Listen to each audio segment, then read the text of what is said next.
We live. We super live. We live. We live on a casual Monday edition of the BRP. You know what I'm saying? 8:35 live. Thank you. Thank you. I know. I appreciate y'all so much. Absolutely. Sounds so. Oh, somebody talking crazy on the joint. Look. Really? First, that motherfucker ain't even here. Not here, man. Is talking junk. Shouts out to Eastside Stevie. Shout out to Eastside Stevie, man. What is that in your avatar, my brother? Oh no. See me in Tekken? Well, that's that talk. See me in Tekken? It's a new Tekken game coming out? Oh, shout out Sloan. Sloan is the homie, man. Shout out to Sloan, brother. Peace to Sloan. Yeah, man. Is it a new Tekken coming out, Tony? Yeah, they just announced. So you talking probably another year, but it's another one coming out in about 8 years. Yeah. Don't worry about it. But it was footage. They had footages.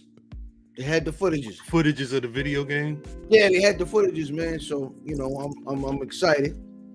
I got a little bit of Crown Royal put in my glass. I have no whiskey down here. I just got a bunch of. I know, brother Sloan is a Terramana boy, but I get down with the brown. I ain't got no Terramana either. It's been a minute since I had Terramana, honestly.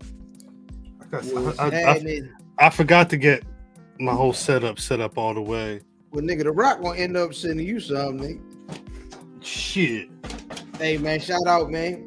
Is that Shania? Shania Benjamin, a new fan, love the podcast. Hey, man, hit him with the round of applause, Cal. God dang it. I'm sorry. Shania. My fault. Salute to Shania. New fan says she love the podcast. Salute Black Rasslin Podcast. Salute you, Shania. Absolutely. All love. What's going on, Eastside Stevie B?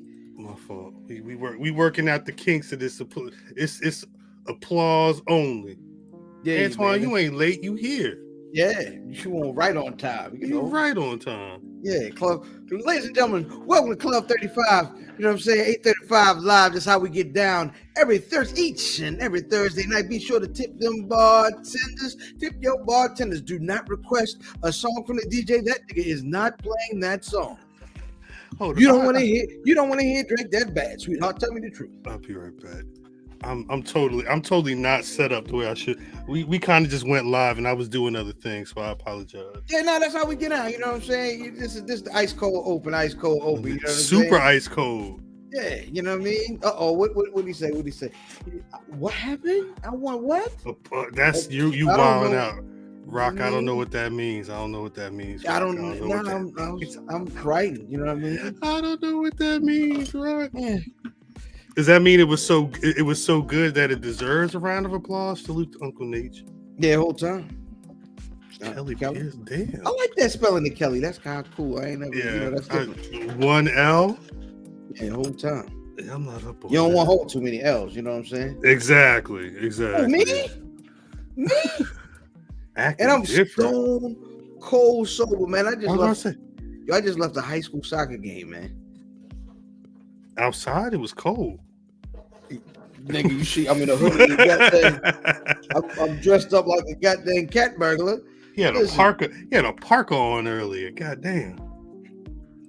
Blue Chew, Ken Lou, what it do? Salute to Ken Lou. How you doing?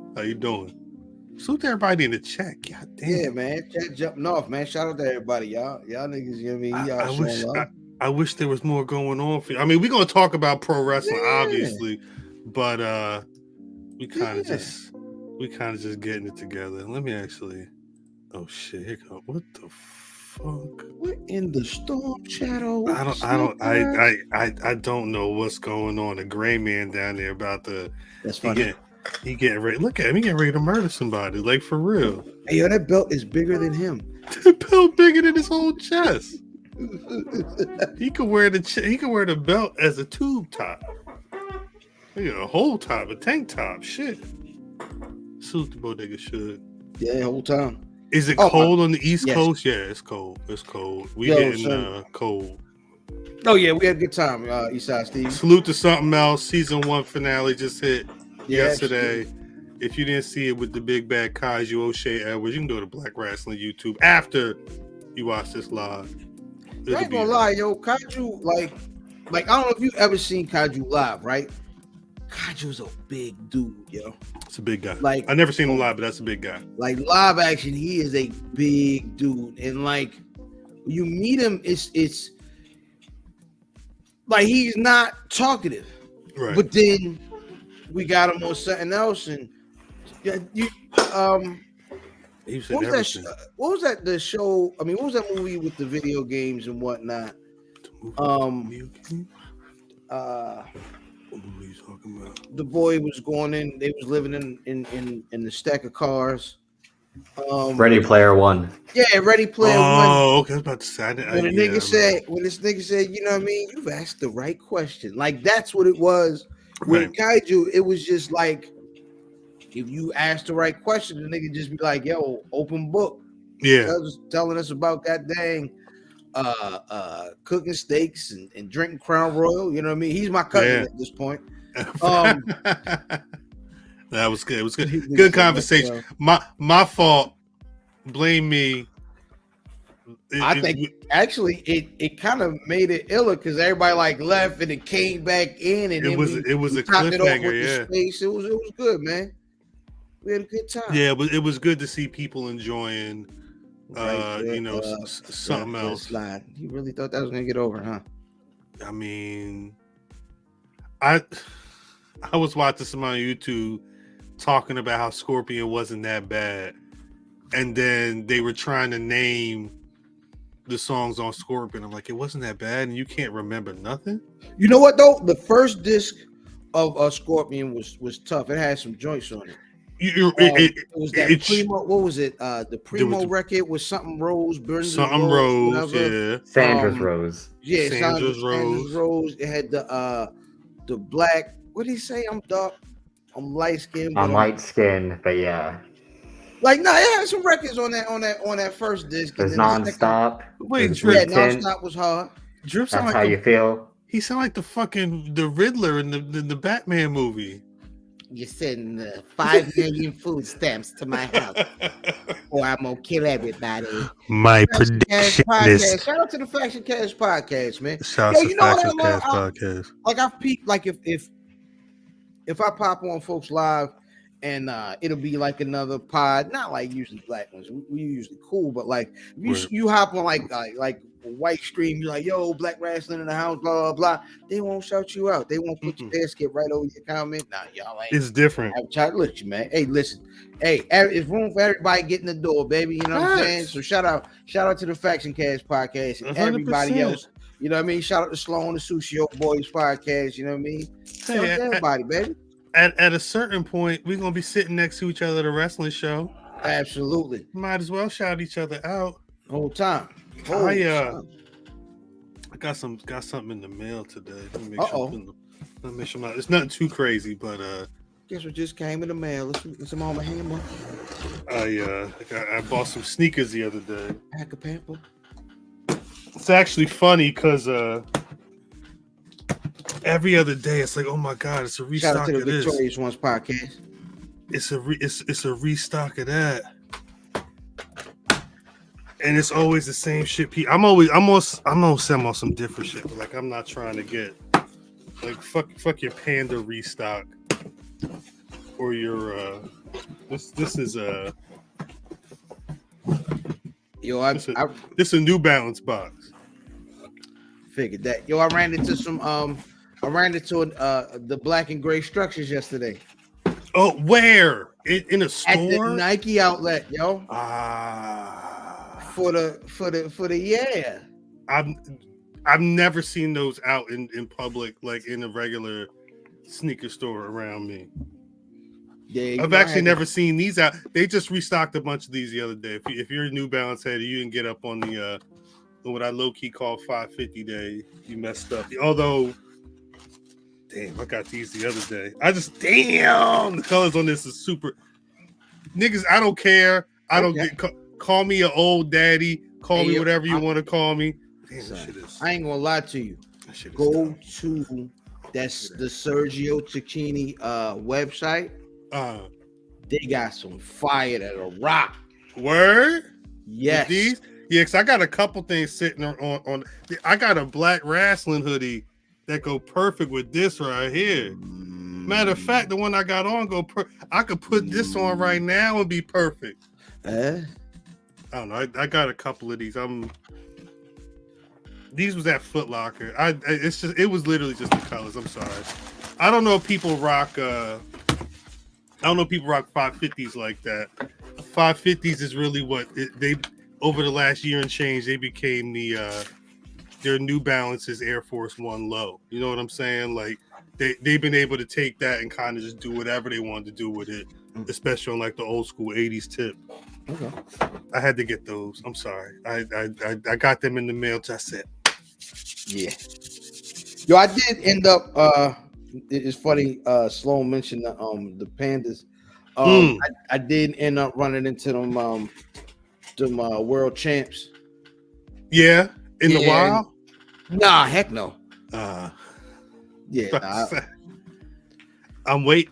I did also. I found the Bo Jacksons, the Auburns for the low. I'm waiting for them. They should be here soon. Matter of fact, I gotta check to see if that person sent those. But put that shit on. They still had those on Foot Locker, but they only had them up to like a 10.5. Really? Yeah. I hate that. Yeah, you should. I will say the New Balances. I always rock with the New Balances. I was a New Balance head before I was into a lot of other things. I'm back and forth. I see the pandas, but because kids been outside and going to school around my area, I didn't realize how deep the dunk game was in my town, and I see pandas all the time now.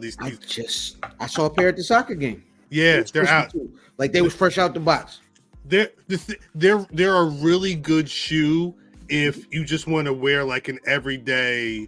Everything matches it. It just throw them on with everything. You good to go. But because it's so easy to throw on, and they just restocked last week, and they're about to restock at the beginning of November from what I saw on Instagram. So you can get them all the time, and that means that everybody just keeps copping. Yeah, because that's the thing. They keep re-upping and re-upping. You're right, Shug. The 997s are hard too. Yeah, they do. They re-up on they were really. I think that when they first came out, they were kind of hard to find, and then after a bit, Nike just said, "Fuck it, we're just gonna keep printing them. There's new money every time." Yeah, no, I think over the summer, but definitely, I noticed at the beginning of the school year, a lot of those kids was getting right in the pandas for whatever reason. I'm gonna be honest though, I appreciate the pandas because the two shoes you see are pandas and Air Force Ones. Yes. Right. But apparently it's okay to dog the Air Force Ones. It depends on what color you are. I'm sorry. So now I've seen a bunch of dogged Air Force Ones and crispy. The pandas usually be crispy. But who was wearing the dogged Air Force One? Everybody? I mean, at this point. You saw a black teenage boy? No. Okay. All right. No. Okay. I was just making sure. The pandas are the new Air Force One. They feel like it, but see, you can rock the pandas in the fall.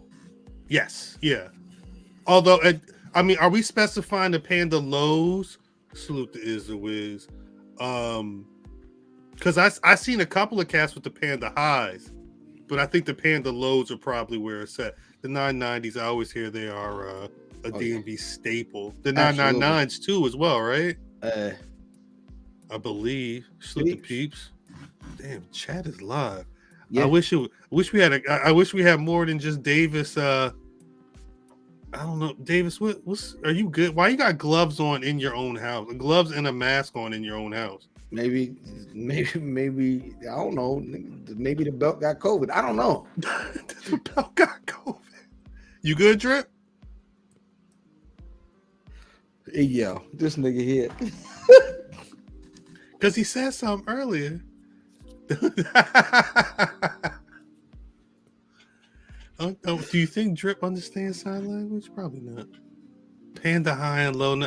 The pandas, all right. The pandas is the white and black. Matter of fact, it's the white and black Nike Dunk. I do the highs actually. I like the highs. I don't see a lot of people in the highs. I like the lows because they look good, but the one thing about I think the difference with the high is they have like the Nike on some. Well, there's one where the Nike on the label is red. I don't know if that's a women's pair or not. I'll show you in a sec. Let me load this shit. Let me ask you a question. And this is, and I apologize, chat, because you're probably going to be pissed off at the end of this. This is a question to Brother Cal and Brother Drip. Can I tell that story from Sunday? Wait, the story from Sunday? Yes. Wait. What's the story from? You know what story? No, I put it in a private chat, please. I just want to know what's going on before it goes on. I'm sorry. Well, how come none of these are just all right? Here we go. Because that story was it ain't nothing serious, but I don't know. Tell that actually before you tell that story. Let me put up for those that aren't aware. All right, these are the Panda lows. You probably see these around a lot. They're just it's a white and black Nike Dunk. There's a reverse Panda. I believe that wherever you see black, it's white, and vice versa. They do a lot of reverse pairs. These are the highs. Yeah, the highs. The highs are sharp. I think the highs with the red on the tongue are women's, but don't quote me on that. You know what? I don't know. I don't know if that would make. I didn't even see the red on the tongue. Because I see the kids, I see the youth out there. There's a youth with a pair of Dunk highs, the Panda color, but they got red on the tongue. But I think it may be a woman's pair, but I'd have to check it out. But anyway, story time. I still don't think I can tell that story. I just for the Blafties. We'll do it for the Blafties. Are we doing Blafties? You'll see. Maybe the next time we do Blafties, I'll tell it. I don't know if I can tell it. It's still fresh. Yeah. I'll just say, look, I got my ones. They're clean. They're always clean. I don't dirty my shoes up. The first time I met Drip in real life, they had already chilled, so I guess whatever the situation with the rooms, Drip was in the one room. Hold on, down the applause. Shit, it's the Wiz. Down the applause. God dang it. I was clapping myself. I forgot. My bad. You know what I mean? Shout out to the Wiz. Is the Wiz. Appreciate you for the super chat as always.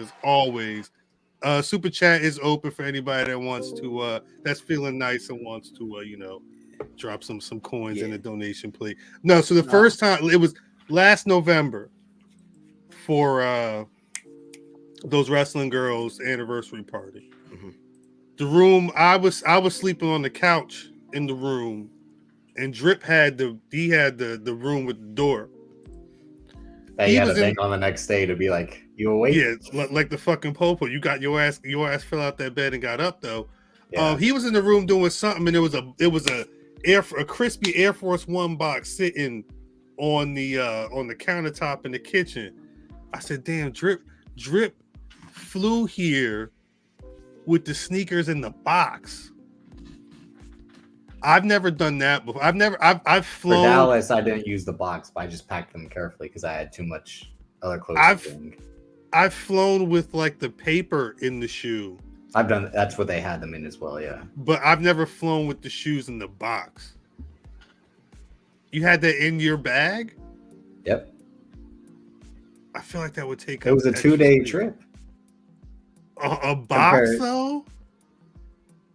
I was able to roll the other clothes up compared to Dallas, where I was packing for multiple days. Oh, you be rolling, you be folding clothes. How much do you pack? How much? I overpack. Because that was the thing about Dallas is I was trying again, like the number of things like you don't like, especially in Dallas, was like it could be hot. So like I don't want to stink or like wear sweaty clothes, so I'll pack 2 extra shirts, 2 extra pairs of socks, underwear, all of that. That's why I packed multiple shorts and all of that. Like all overpack compared to one Matthew Damon, who will underpack as Big Duque passed on to him, and then he will pass on to Free Algebra, who will pass on to his son, and so on and so on. Hey, you never know. At a certain point, the cycle might break. Free Algebra will break. Like I learned from watching you, Dad. The thing is you're not guaranteed that your offspring are going to be you. Like just because Math is in the sneakers or Math is into this, his son could be into something else entirely. It may just catch like one trait. Maybe his trait is that he packs light, but what he's packing is just candy or the fucking socks or something. I do want to talk about how brother Math packs light. I was going to say so. It amazed me when he was breaking it down to me. Nah, shout out to Mimi. Shout out to Math. We left the country for Diz's wedding. This was on air though about the plastic bags. Him and the missus, correct? Them niggas showed up with McDonald's bags worth of clothes. Like it looked like a goddamn. It looked like they had a McDouble, 2 McDoubles, a McChicken, and a quarter pounder with cheese pat, and that's it. Here go my clothes. Here you go. And then this is the difference. I'm an old nigga, man. I need comfort. So even though we went to an all-inclusive, I had my Fam Wises and my Crown Royal in my bag. I had a fit and a half for every single day. You know what I mean? Maybe I wet the shirt up, maybe I wet the pants up or something, you know what I mean, in the goddamn ocean. So I got to go back and get right. Either way, son, I'm 2 bags. The Mrs. Fam is 2 bags, and Matt and Mrs. Matt, shout out to Steve. The Rattler. They looking at us like, God dang, y'all niggas packed a whole lot. You know what I mean? I said, all right. Halfway through the trip, them niggas looked at us like, what y'all wearing? Nigga, I have choices. I got a whole selection. Look at this. I got hangers. I could do the top of that and then the bottom of that. We can match. That's what I like to do. I like to, if I'm bringing a pair of pants, it's versatile. Like I try not to pack too much, but when I'm trying to pack pieces that I can mix and match if need be. Hey, but it also depends on how long I'm going. When was the last time anybody, and this is the chat too, when was the last time somebody went to like a nice restaurant? Like, you know what I'm saying? How much? What's nice? Yeah. It ain't like you ain't going in there with no goddamn like t-shirt and ball shorts. Nice enough to worry about what you wear to it. There's a spot near me. It's not like it's decent. It's more than you would spend at like Applebee's or one of them. Couple dollars. Yeah, it's a couple dollars. Nothing too crazy, but it's a couple dollars. And I don't want to say it's business casual, but it's definitely like I wouldn't wear this. Like I would wear something that would I would wear a rugby. I'll still put on a pair of 550s, but I'll put because every time I used to go there with like shoes on, but then I would survey the rich white folk, and sometimes they would have like a golf shirt and their little monarchs or whatever. So I said, bet as long as I look presentable. So I put my rugby on, put my 550s on, and I'm good. But I wouldn't roll in there in like jeans. That's fairly recently though, but it's not a regular thing. What is Dookie Chase? Dookie Chase? Yo. Sloan Kettering, can you please? Sloan, I'd like to, what? Can you please explain what a Dookie Chase? I think that's 3Zell, right? That's 3Zell. That's the third Zell. Yeah, that's triple Zell. Yeah, because Zell is second. Yeah, I don't know where I don't know where I saw other Zell was in the chat recently, but I've not seen other Zell on as much as other Zell used to be. Yeah. Jones, where I don't know what Dookie Chase is either. If you gotta wear a blazer, the price is a raise. Dookie Chase may be the name of the episode, depending on what. No. No. It really depends on what a Dookie Chase is. Yeah, nope. Wait, a New Orleans staple? It's a restaurant. Wait, Dookie Chase? Hey, what side of bourbon is that on, my nigga? Because I heard if you go too far down the street, boy, you run into different folks. You might end up in Dookie Chase's restaurant since 1941. Yeah, this is a place. Dookie Chase. Yeah, you know, I think Ruth Chris started out in New Orleans too.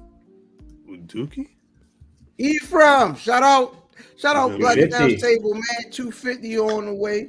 That's You know what I crazy. mean? Shout out, man. 250 is Congratulations, crazy. ladies and gentlemen over there. Facts. Definitely. Salutes to them always. Eef with the check-in quick too. This I forgot to enter what they were giving away. I forgot. I told him. I They were said giving away a whole bunch of stuff. I don't want to win and have people be like, "Oh, it's fixed. That's why Cal won." I entered. You saw what they did. I didn't enter, but I saw it. This shit is dope. Entered that joint like Wu-Tang. Dookie Chases. That's wild. That's the name of the place. That's wild. DookieChaseRestaurants.com. I'll put it in the chat if y'all Wait a don't believe minute. me. Dookie Chase is in the hood? I'm definitely not going. He said it was Sloan Kettering said it was a New Orleans staple. I don't know how often or I'm trying to go to Dookie Chases up. Hold tight. Yeah. That's what they said. Wait a minute. Yeah, that's fair enough. When you go to Fair Dookie enough. Chases, you better Hey, hold man. tight. Hey man, shout out to Dookie Pops in the Chase. chat today. It's black owned. I missed the story that he deleted. I missed that whole. So I see a comment. Oh, he that deleted it? Yeah, so I missed whatever he had said. So I just see Fam's comment. I'm like, what the fuck did this man say? Because earlier in the day, so it's a queue. So there's 6 people in front of it. 6 people in front of it. Yeah, it's just a lot. I apologize, ladies and gentlemen. We're talking a little too inside baseball. He is. Some people phone. And I'm like, oh, so like, Y'all went to Dookie Chase? You Dookie Chase. chicken and watermelon? I will not. Yeah, I'm not going to Dookie Chase for that. I don't know if Going I'm on going. pearls. I'm, Oh man. I'm not messing with Dookie Chase if that's what's on the menu. It's like presidents of people like that. What you mean? Wait, what's the bill at Dookie Chase in? Oh yeah, I'm not going there. Either Presidents? way, no one sold this restaurant to me well yet. Yeah. No one's like, yo, you should. It's first of all, the name is. Wait, Eve, how you know Dookie Chase got a C+ rating? How do you just know you that? Remember Eve? he was just down there. They just went down there. But how do you know? He probably looked it up. He saw the name. That's the thing. I've never looked up like restaurant ratings before. Like if somebody said, "Yo, that's a Michelin star 5-star rating," oh, okay. Hey, You could just Google that. Let's just say I was going to Vegas. What would y'all recommend I do out there? I'm already hitting the Nerd Bar. Right. For what was they called? The Pickle Ricks. Yeah. Yeah. Get you a Pickle Rick. Maybe I run into Willie Mack out there. Salute to Willie Mack. Yeah, shout out Willie Mack. But yeah, I'm definitely going there. Definitely. Is 12 a.m. run still open? Nas's store? That's a good question. 12 a.m. run. 12 a.m. run. Vegas. Nas. Inside Nas. This is 2014. 12 a.m. run. This is Facebook. I want to go check out. I want to go check out that old bomb stadium out there. You know what I mean? Wagon thing. I don't know if this 12 a.m. run is still open. Their website web presence is a little shaky. Their Facebook hasn't been updated since 2019. I'm closing this tab. I don't know what's going on. Yeah, that sounds like a virus waiting to happen. That's what I'm saying. Try to get some money to black-owned business. Nas, if 12 a.m. run is still open in Vegas, please. I know you watching. Now I'm afraid of Detroit there, Eastside Stevie. I'm afraid of Detroit. I want to go to a basketball game so bad.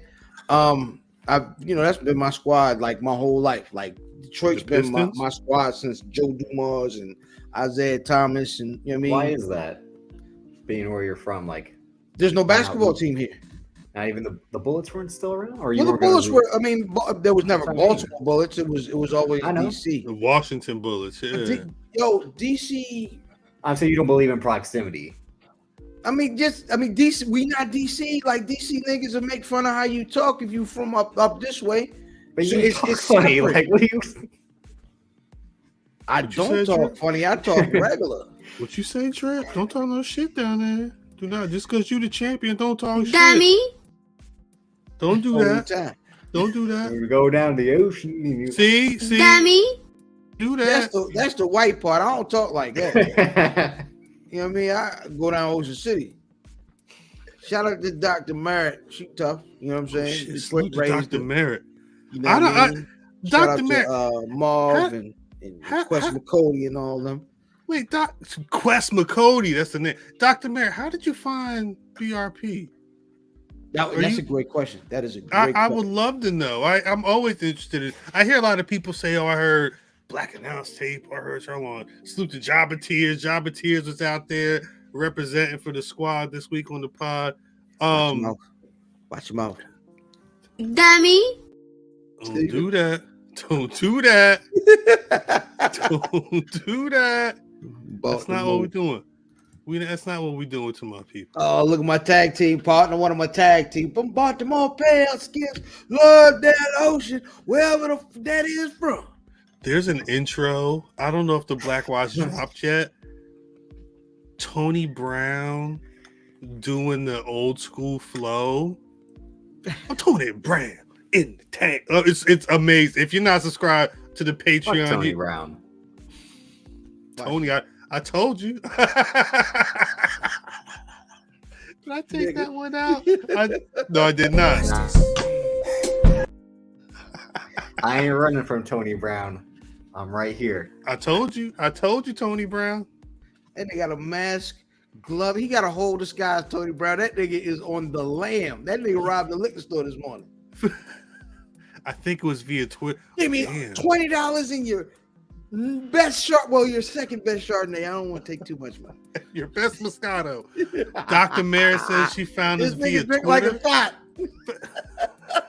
No, it's Moscato. No, I know it's a dessert wine, but more, please. My glass is half empty. Anyway, you got me sounding like the man fan was going to talk about. Don't do that. Don't. Yeah, you wild. Oh, now I'm wild. Yes, you are wild. You mean I'm wild? Like, tribute. Hey! Don't talk about outside inside. Yeah, that's always. Don't talk about outside inside. And on the rules. On that note, chat, I don't think there's anything else to get. Is there anything else to get? Actually, wait, hold up. There is one more thing to get out the way. I was trying to wait for people to get up in the chat. This is direct from the merch section. If you haven't gotten your merch yet, your merch is either on the way or it was just sent out and you'll get it very soon. There were some people that had orders. They ordered the snapback and the hoodie.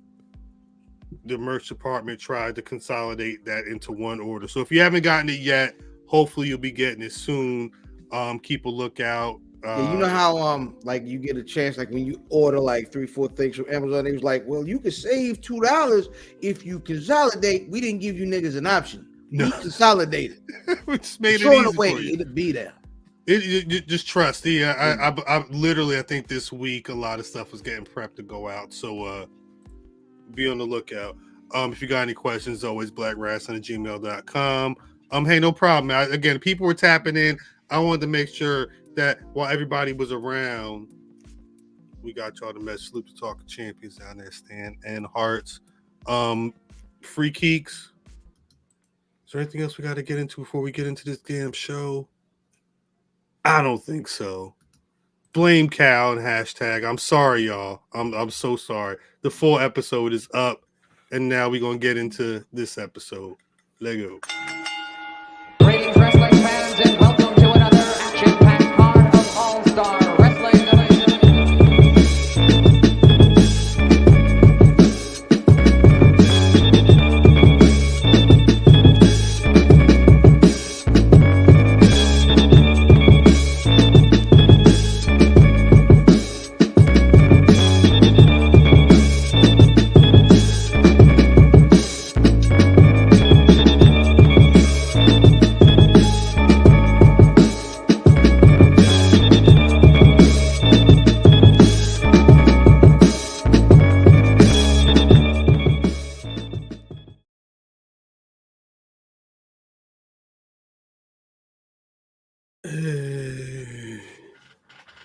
Hey, come on, Drip. Hey. Anyway, welcome back to the Black Rasslin Podcast. Clearly, God's still working on this. As always, it's your boy Cal, representing the Rock the Dub, Black Rasslin Podcast, the Buffy, and all points in between, all that type shit. As you can see, some of the squad is on the line. Brother Fan, please say what's good to the people. Yo. Oh, we can do the full presentation. I got Go time for the in. full presentation. How about that? Go in. Hold on. Yeah, go in. Good evening, ladies and gentlemen. I am LFam790, your social media choice, aka the Aunt Anderson of podcast, and aka Captain Brew Albano, Brew Diamond Phillips, Cheeto Santana, Thicky the Dragon Steamboat, Pod Champ, Pod God's favorite podcast, the Potty Pipe, I'm in the podcast, Chew Bubblegum, and I'm all out of Dentine. Ice to Senior, Love Daddy, and WFAM with family. Always matters. Look at that. Beautiful. And my pal, tag team partner, the Freebird, New Day Rules, episode of the Black Rasslin Podcast, the Bad Street. Bad Street USA. Bad Street, Black Rasslin. What is going on? I am Davis, aka Drip, your BRP predictions champion. I am the Jay White Boy of BRP. I am the certified sad boy, formerly the sensitive lord boy. I am the prince that was promised, the prince of dark notions. I am the bad bitch of podcasting. I am 1/5 of the greatest podcasts in the world today. I am and will always be your predictions champion.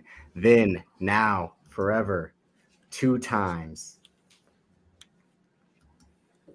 He said the bad bitch of podcasting is always the one that confuses me. Yeah, that looked like Captain Kirk chair of Star Trek, yo. This nigga in there with Picard, number 1. I need to take a number 2. Shouts to Mad Bug. See, Rattler Steve said, "What the bad? What a what?" Yeah, he's tripping. Anyway. Is there somewhere specific? Like there was a lot. Usually there are weeks in pro wrestling where there's like big news. It'd be CM Punk this or Triple H. Shout out Doc. Survivor Series War Games that piece of Doc. AEW, whatever that. This week it was just a lot of interesting things that happened on TV.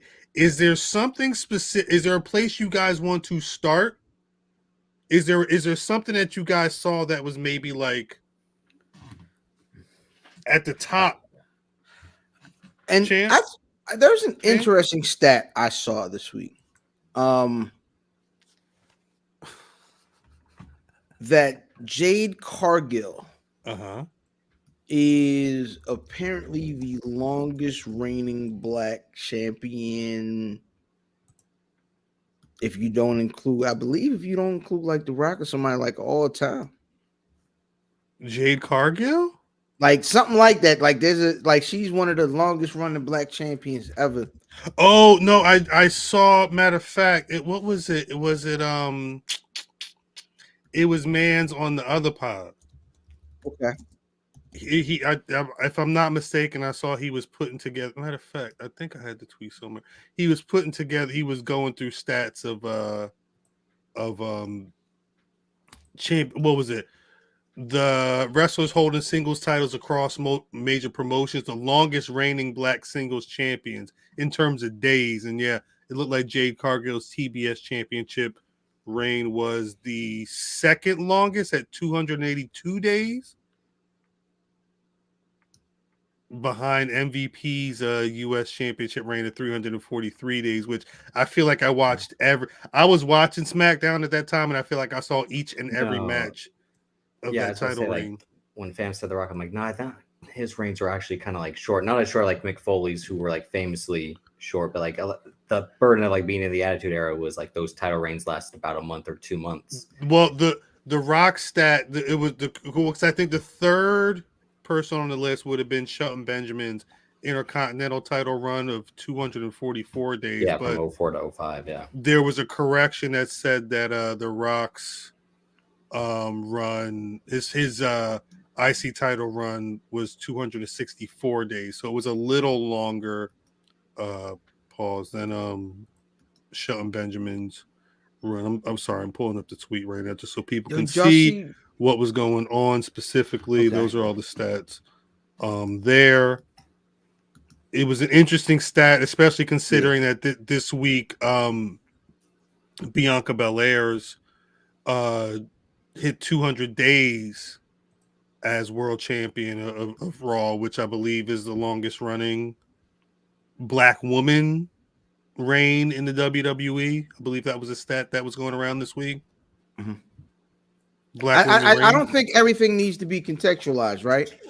I think sometimes stats can just exist on their own, and what I mean is, like, you can.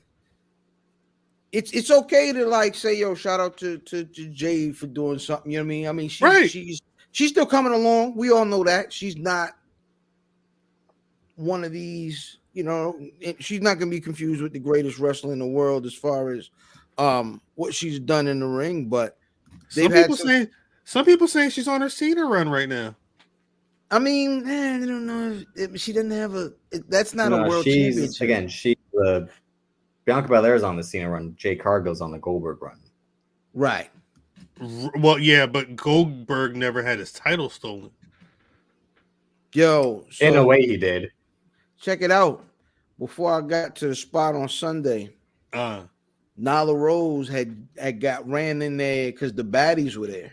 You know what I'm saying? And like, because you know, she ran and was like, well, yo, you know what I'm saying? I got the belt, what y'all niggas gonna do. And then she was like, security. She's good. I will say Nyla Rose, once she was good before she stole the belt, but I'm not the biggest fan of I've got your title, I'm gonna defend it. But the way she's playing it on Twitter, taking pictures, she's a very funny person in general, I think, and you're able to see that a little bit through it's not Owen Hart, but it's like leaning towards that type of heel work for me. Yeah, listen, first of all, on Twitter, Nyla Rose is hilarious. Absolutely. Yeah, she's very good at Twitter. Very good at Twitter. Yeah, but listen, I guess I should kind of start there. I went to they had this little wrestling convention called Baltimore Celeb Fest right down the street from here. And it was cool. Mick Foley, well, you know, of course, shout out to Dr. D. He was one of the sponsors or whatever. Absolutely. And you know, so it's always cool to get up with Doc. And then, you know what I mean, like Rock and Roll Express was there. The day before he made his great return to WWE. JBL was there. Mago. Godfather was there. And he was with, if you guys watched WWE Treasures, we talked about Detroit earlier. Remember that guy did the dude that had like the little museum at his crib or whatever? Yeah. That dude was there. Really? Did he brought a bunch of stuff? Yeah. That's crazy. He had a whole Mick Foley statue with merch and whatnot. Also, Mick Foley was there. Brett was there. It was cool, man. Yeah, man. You met a couple folks, you know what I mean? JBL lives in the DMV? Huh. Somewhere that Trump owns. He probably in Montgomery County somewhere. I thought he was in Bermuda or wherever before Bahamas, yeah. Oh no. Hey, listen, when I tell you the jeans that he had on Sunday looked like the suit pants that he had on. So it Monday. made sense. The math was mathing. I was like, okay, yeah, he, you know what I mean? He's still trying to wear them Bradshaw joints. That's John. You John now. That ain't Bradshaw you rocking now. Shout out to Tasha Steelz for kicking it, man. She was cool. Tasha Steelz. Shout out to the baddies, Kiera Hogan and all them, man. It was a good amount. I'd seen the pictures. It was a good amount of people there. Yeah, man. Miro, Ricky Starks. Hey, listen. There are some. I had a very nice conversation with Dave LaGreca. There's some very nice people over at. That was my favorite AEW. little bit you told us was the Shouts to Dave LaGreca bit. Friend of the show. Yeah, Friend of the absolutely. pod. Absolutely, man. Shout out to LaGreca. He gave us some. He had some good words for us and the situation with Swerve. He said he thought we handled it well. You know what I'm saying? I told him I appreciated it. And Absolutely. yeah, man. Listen. Shout out Steve. Listen. Yeah. They all of them, the whole baddies look different. They all.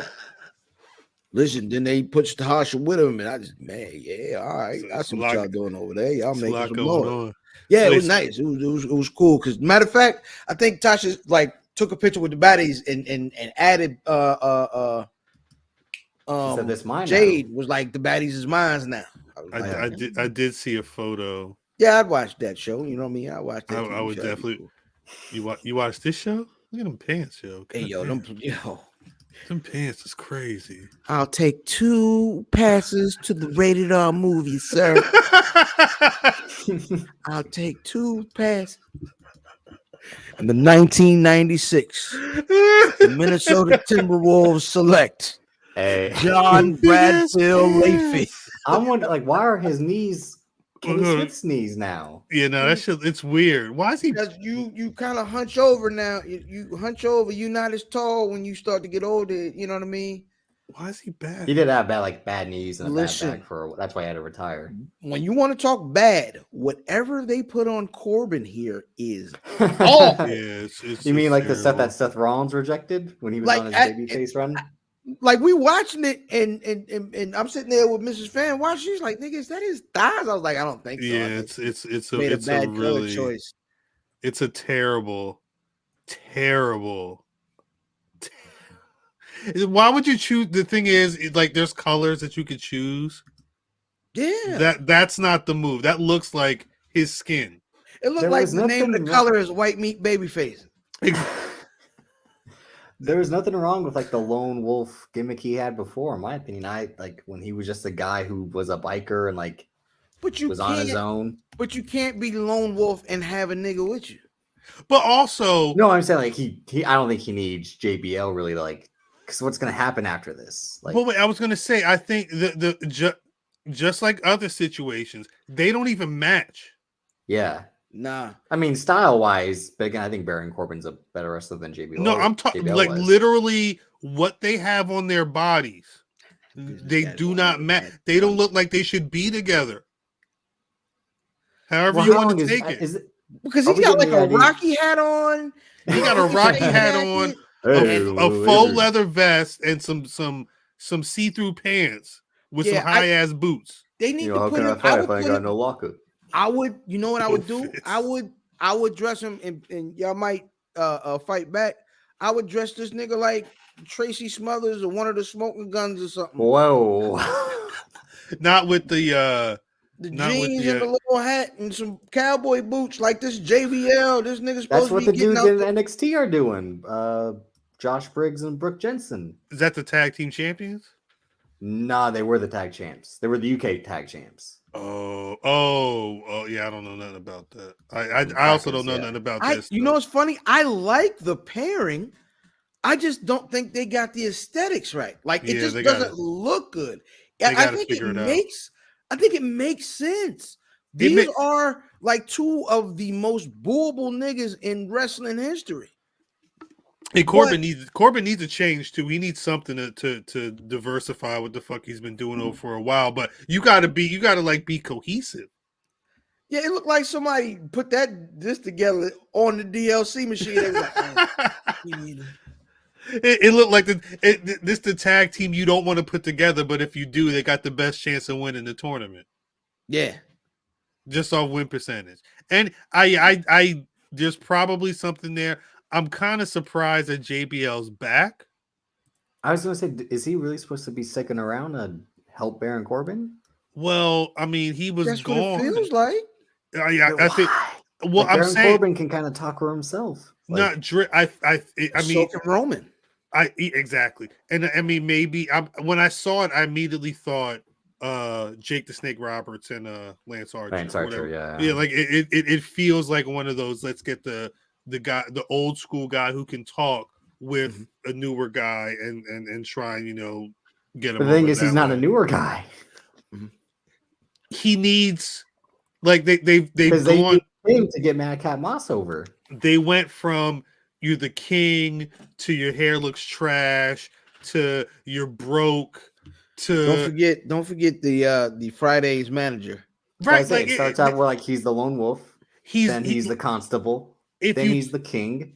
If you want to talk, but what I'm saying is, if you want to talk about people who have been like, hey Steve, show should JBL.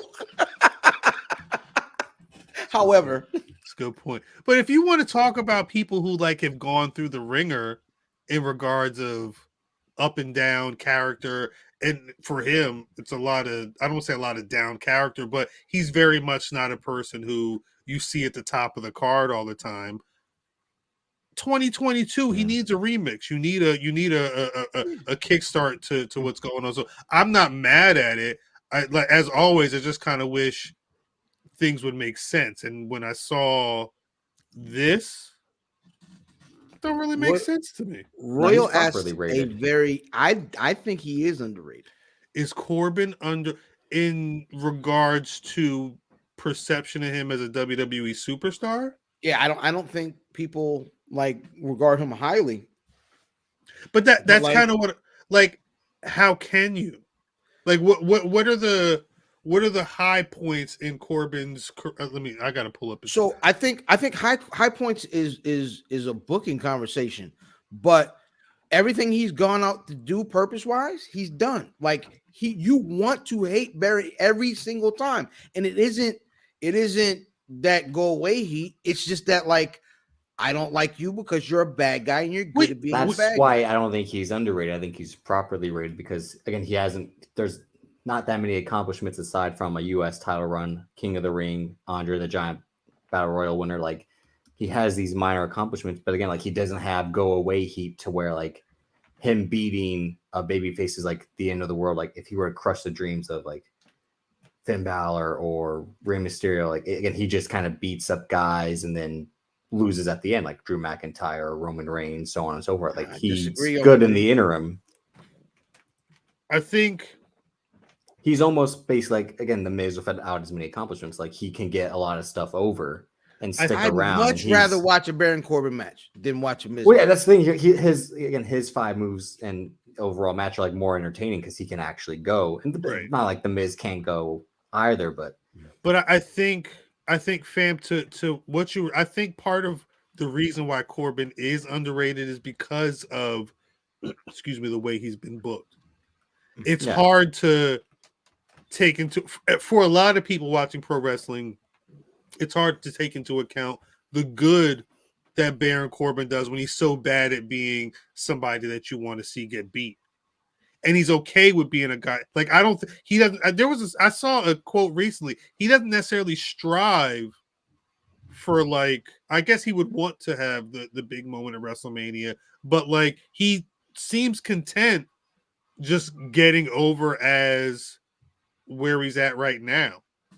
At the very least, so you can see that he can do it. But I think the booking's done no favors for him. So that's why I asked about it's hard to pin moments on him to be like, well, is he underrated or is it just that he's very good at being somebody that we want to see beat all the time? You know, because that's a different level of like Brooklyn Brawler.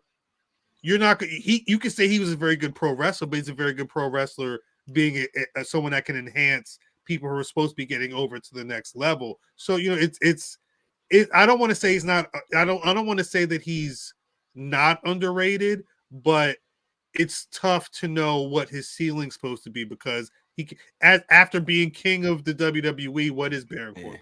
Yeah, see, the other thing. I like Rock's comment here. He's the dreaded good hand, That's a good way of saying it.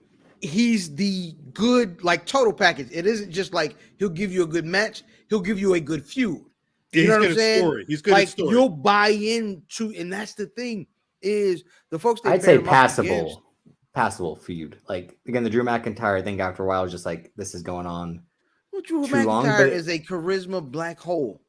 Yeah, I hate that, man. I don't hate him, but I mean, it's like after a while, at a certain point, it's like, what are we doing? He's someone that needs a remix. Well, that's what they've tried with the sword and all this. But the thing, like, Get let's that not man forget, a like, they sword. kind of screwed Baron Corbin early on with the failed cash in, because that kind of set him up again to like do nothing. After that, he was one of like the few people that his cash in went wrong, and it was against Word. Jinder Mahal of all people. So, like, I think that was like they kind of lost faith in him, or like botched that early, like Braun Strowman, where they never pulled the trigger early on, like, we can make this guy champ right now, and it can work. We can ride this momentum. And then after that, it's like, what are they doing again? They just, except the reverse of that, every Braun Strowman feud was terrible. Whereas like every Baron Corbin feud When he was lifting, him passable. and Roman was good.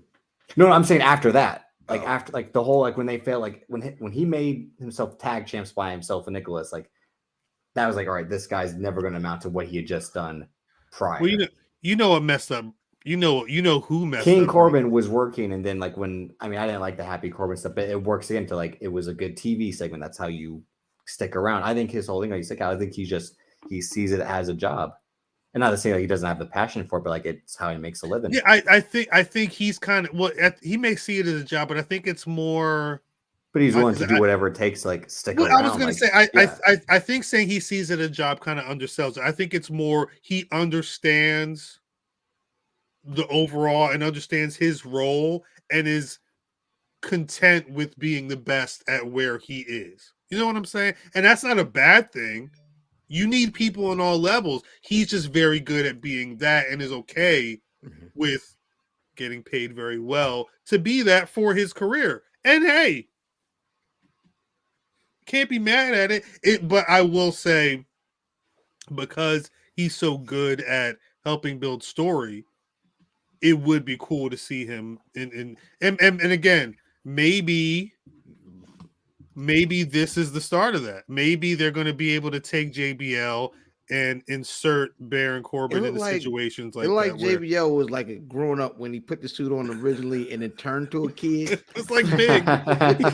He hit the Zoltar machine. It's like, oh shit. Yesterday I was 6 years old, Michael. I'm 65. What the? No, that's crazy. No, that's crazy. He's Billy Batson. Shazam! I was gonna say because we were talking about Braun. You know who messed up Braun Strowman's run? This man. He came back. He came back and Vince said, "Oh yeah, we got Brock. We could." No. You don't think you wait? What was the timeline, Drip? Of Braun Strowman coming back? No. Wait. Of Brock. Well, Brock came back in 2012. Let's not forget. Like, or you mean like Brock? When Braun Strowman was cooking 4 years ago, 5 years ago, Brock left. Brock Lesnar was the champion. No, he was the champion. But there was a point where Brock was gone because it was around the time where Brock. What was the pay-per-view where Brock? That's after. Punched, so that's what was it? Wait, Drip. That's why I was saying 4 years ago. The pay-per-view where Brock punched Braun Strowman in the temple because he hit him with that knee. That was it for Braun. That he sealed his fate that night, because at a certain point, if Brock Lesnar can't even get through a match without busting you upside the head, maybe you don't need to be in the main event. But that's what it was. Braun was on that track, and then Brock was gone. And then when Brock came back, Braun immediately it was a backseat because it didn't make sense to have Braun on the main event when you've got Brock Lesnar right there being able to do the same exact shit to a bigger house. Well, the whole thing didn't matter because he had already beaten Braun one-on-one at No Mercy while Roman was beating John Cena. Right. The whole plan that WrestleMania was for Roman to beat Brock Lesnar finally, and again they failed to pull the trigger then, which is why the Roman Reigns hate grew and grew, because it took a couple. They were sabotaging this guy. Meanwhile, again, like I said, that same show, Braun Strowman wins the tag titles with Nicholas and then gives them up because like they didn't know what to do. That was. I wish I could play that video. YouTube would kill me if I played that video, but the video of him, it was the Lesnar, Strowman, and Kane match for the Universal title at the Rumble. That when LeBron, he said, you see it there, Bam!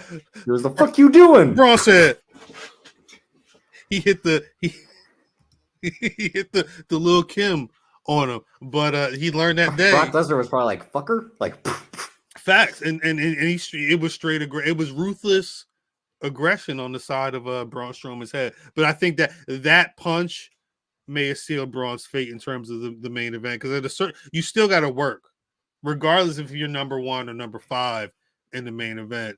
You can't go putting debilitating injuries on one of the main eventers. So he said, "Slow down, boy."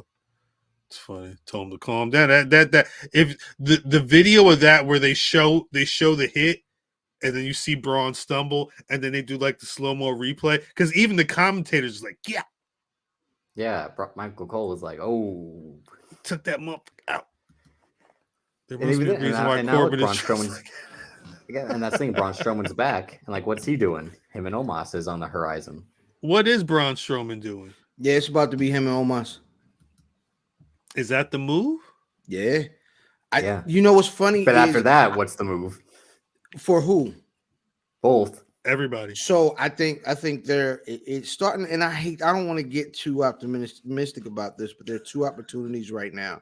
Maybe he's not here. You can be optimistic. No, I love it. No, please don't get optimistic. Be on my side.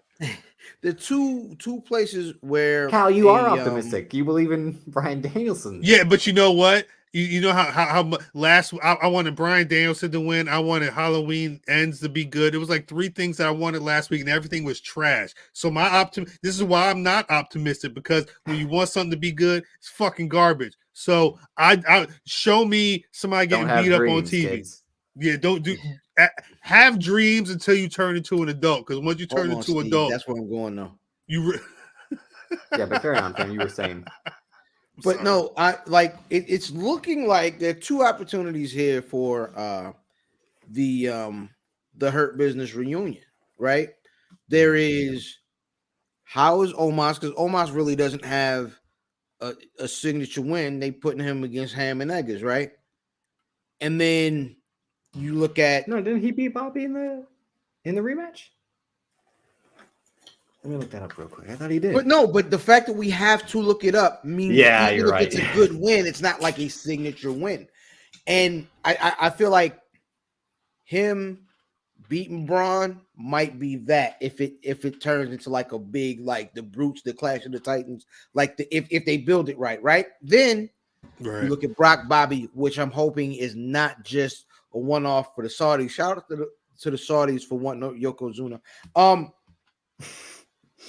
But like you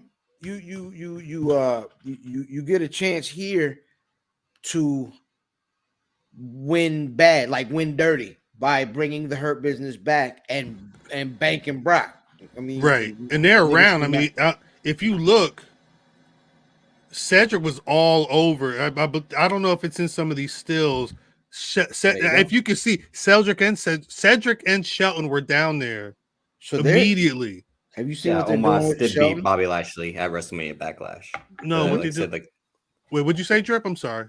No, Omos did beat Bobby Lashley at WrestleMania Backlash. For like fam said, like the fact that we had to kind of like, wait, did that happen or did that not? Because especially because that was the one that MVP had set the turn. Yeah, like. But after all that stuff, Bobby went up anyway. So you don't remember anything that happened at that point. But either way, I'm ready. Yeah, I mean, the match will be. So you see the thing they're doing. They're putting Shelton Benjamin with R-Truth. Doc, I see you, Doc. They're that little, you know what I mean, where he goes like, "Yo, I used to be this champion. I used to be that champion," and I said to myself to remind me that of who I was. Now I'm just a nigga named Shelton. Like that's really how that promo felt, and I hate that it was on. I keep calling it Superstars. Main event. It was on Main Event. But yes, it used to be Superstars, but yeah. And I mean, so then do you have a much larger Hurt Business with R-Truth added, with Omos added? You know what I'm saying? Do you do that? Because that's what the tag team, the word is, that's the new tag team. Shelton and R-Truth. Mm-hmm. I guess the thing is, if you want to, Hurt Business was so serious, it would be up to WWE and Triple H to be okay. They'd be okay with doing humor, but doing humor that still makes sense. Let's be clear. Mm. R-Truth, R-Truth, smoking his cigarettes. Was one of this was a decade ago. One of the more vicious niggas, but we acting like he can't do it. He can do it. Yeah. He looked the same. You know what I'm saying? It's just a switch. I think it's time for us to get a more serious R-Truth run before he finish. But there's that thing, like, after being the comedy character for so long, can you go back to being serious? It's like, could Santino Marella had gone back to being a serious wrestler like he was in developmental after being the Cobra and the unibrow guy? Like, Drip. I don't think Drip, did you ever watch this? He got the same gloves on right now. This is when I was stopped watching. Wait, Drip, show your gloves. He got on the R-Truth gloves right now. These are my Noctas. Do you remember R-Truth was R-Truth? I'm R-Truth. Yeah, and then he beat. He turned on his homie John Morrison, and then lit up a cigarette and was smoking it. And then the next week, he lit up the Morrison pack before niggas was lighting packs. Fact. You know, I just realized because we got a Patreon, I'm able to resurrect. Now you're gonna run it back out. What's dead may never die. All I'm saying is, I was trying. Shouts out to Brock. I was trying to do these reactions a couple years ago, and YouTube and whoever said, "Nah, sit down." They said, "Nah, sit down." But we got to pay. I broke down because it was an Extreme Rules. It was a build. That was the birth of Little Jimmy. The birth of the Little Jimmy character was the direct result of R-Truth turning heel, and he was talking shit on that shit was so amazing. He could do it. You just have to have writers who are okay with saying, I know R-Truth was the ha funny character. Let's be okay with giving him something a little serious. He can do whatever. You just got to be able to give him the wings, let him fly.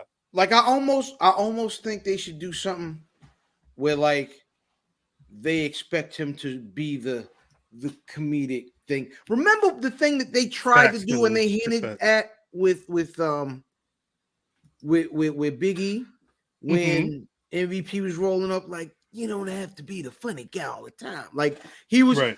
He rolled up on it. Maybe it'll work with R-Truth. Maybe if that conversation, that's how they feel about me. Like, you know what I'm saying? And then you come in and you had this nigga beat somebody up, like beat a nigga up. How Athena was beating that broad up over AEW Dark Shadow. Fact. You know what I'm saying? We'll talk about that. If they do that, I think it could work. But wait, I definitely think it could work. Rock brings up a good point. Remember the York Foundation in the old WCW days? They would turn a babyface heel, and so like, it wasn't Ricky. It wasn't Ricky Morton. Yes, it was Richard. Dope. Would you drop the R-Truth name and call him like Ronald Killings or something like that, or Ron Killings? Too. I think that'd be dope. In a way, you want this version of the Hurt Business would, I guess, be Omos, MVP, Shelton, and R-Truth. Like, you want them to do the Expendables? Like, Ronald Truth may be the name of the episode. I'm not going to hold you. That's good work. Because what made the first Hurt Business so good was that Bobby Lashley was finally at the top. He had MVP as a mouthpiece. There was an old vet like Sean Benjamin who was the great workhorse back in the day, and there was this young up-and-comer who hadn't been used properly in Cedric Alexander. Like, that's what made them work. And the fact that they were Evolution, but for 2020, with all the gold and, you know, the horizon, like, again, Bobby Lashley could have easily just moved up to the world title and still been in the group like how it was going. For them to do Hurt Business 2.0, like, again, R-Truth, Sean Benjamin, Omos, and MVP, I'd be like, that's a step down. I mean, I'd rather see two other people than with Omos and MVP at that stage. Yeah, but you want to see who? Carmelo Hayes step up and be a part of Nah, her? because I think her Carmelo business? Hayes works good by himself. Him and Trip. I guess it would be him and Trick Wes. are a good I'd team. say probably Wesley and Wesley and maybe a Lash Legend. Add a woman to the mix. I wish they would add more women to these. I'm not beholden to any particular woman, but I do wish I would love to have had Naomi in the bloodline. I think you need to have that stuff at a certain point. Yeah, I don't. You keep seeing these goddamn model pictures. I don't know. We But might now have she'd that. like I saw Mercedes on the runway, and I was like, "Yeah, Mercedes, get it." And then I saw Trinity on the runway, and the same run. I'm like, "Shit, she really not coming back."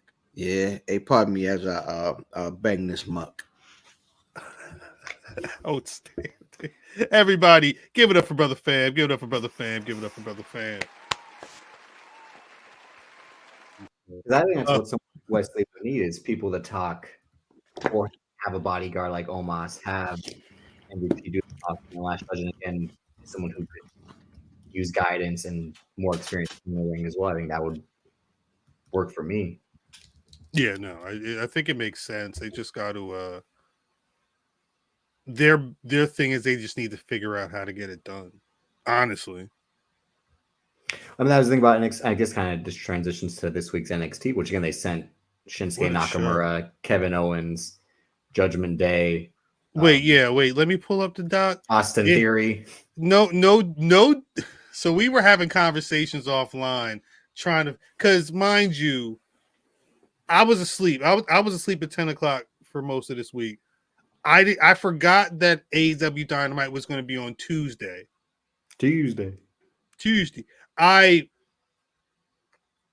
We were having a conversation offline trying to figure out if NXT stacked the deck. Hello? There you go. I gotta grab mine. NXT stacked the deck because AEW is running Dynamite. They ran a whole title match for the main event. We'll talk about that in a bit as well. But let me run down how many it was. The show started with Rhea Ripley. They had a Good Brothers 6-man tag match. Shinsuke Nakamura had a whole match. Sonya Deville had a whole match. Veer had a promo. Shotzi had supposed to be back down there is the thing.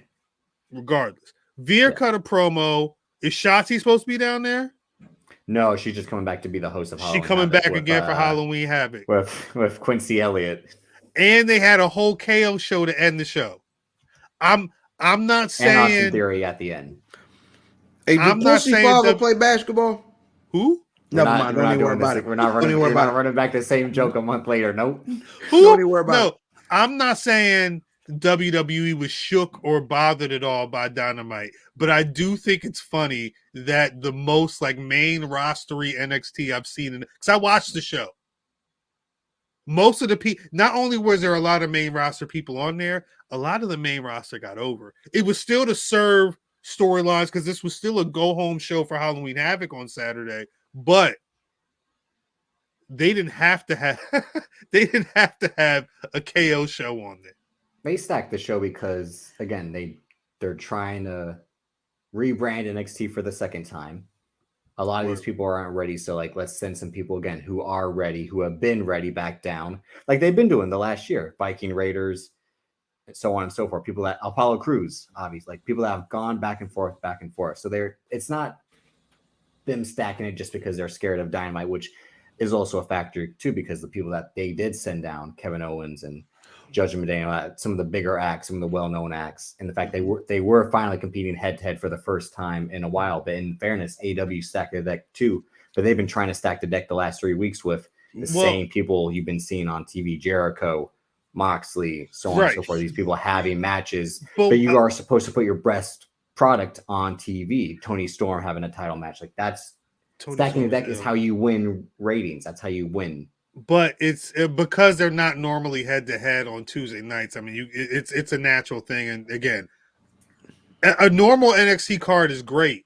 What I saw on Tuesday felt like, they wanted to make sure we here as well. But I will say this: the one thing that the one conversation I love out of all of this, because a lot of the names mentioned, what's the through line? A lot of them were former NXT people. Rhea Ripley coming back, Shinsuke coming back, KO Show doing the show for it's been so long since he's been there. I want to see more main roster NXT, back and forth. I feel like without like it's dope when it was dope. I mentioned this the other day offline. One of the most impactful things in regards to NXT on the main roster was when it's when Kevin Owens showed up on Raw with the NXT title and was talking hella shit to John Cena, anybody else, and then he beat John Cena ass, and then he was still in NXT. Later, he showed up at War Games. No, but wait, but what I'm saying is while he was doing that on Raw Drip, he was still going to NXT and still being very competitive with them. Like he was making that transition. But this, I wish with Triple H now being head on the main roster and Shawn Michaels being very important in NXT, I can only hope that we could get more, synergy from the main roster and NXT. Maybe we can get some more on SmackDown as well. I know Raw and NXT are on USA, but I don't know. I approve of it. Yeah, I still like to call it out when it happens, but I hope it's a sign of the future and not just shit that happens when we happen to be running when Dynamite's running as well. Pardon me. But again, like they had Shinsuke Nakamura face Stacks. Like, is Stacks ready? No, so put him in the ring with Shinsuke Nakamura. Like they had. This is what we talked about when we did the Carmelo Hayes episode. Cal. Like they were smart enough to at least put Carmelo Hayes on the show to have a match, whether it's a tag match. It doesn't matter. You still put your best stars on TV. Same thing. Like Braun Breaker was in the main event by it being the Kevin Owens show, but still you got to see what they have to offer in terms of their biggest stars. They did a really good job with that. Yeah, they're able to build the stories and whatnot without having to have a whole wrestling. And that's what Dynamite was trying to do. Like Tony Storm, Hikaru Shida, Hangman Page, Jon Moxley. Like they stacked the show just as much as AEW. Like it is a war. Both sides need to admit it. And it doesn't matter that one beat the other because that you said it was a war, right? Yeah. Okay. Because they, it ain't nobody talks about it that way anymore. They're on separate nights. It's a wrap. No, I'm saying with the NXT it being revived, the NXT AEW part. Yeah, like it was a war. Even though he said it was our developmental. Congrats on beating them, but again, you made sure to send down the main roster stars. Luckily, you have the excuse of we've been doing this, so it's not like a full like panic mode.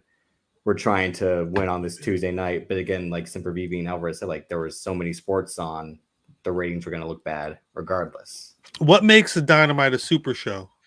When they'll book it, you can always tell the week before the way the octaves on Shivani's voice. You know what I mean? You can tell. No, it's you see. It's Wednesday night. You know what time it is. Yeah, it's Lucha Bros and Pac. That triangle. It's Orange Cassidy, Tony Storm, Chris Jericho. They brought everybody out. Yeah. Jon Moxley and MJF. MJF like that's and they put that show on. Danhausen was walking all around the building in character. I was like, great.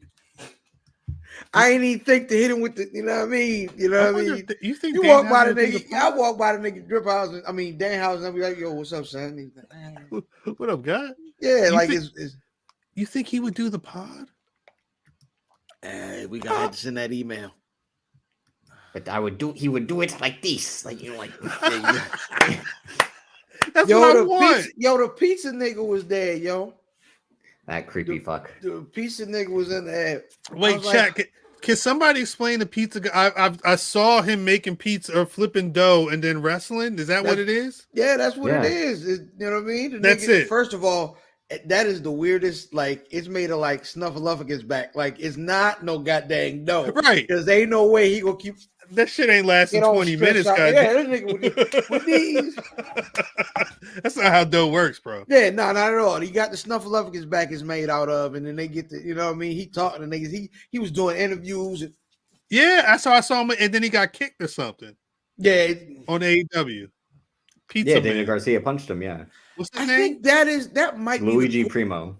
That might be the coolest thing that that AEW does is they bring in indie folks, and they made that guy.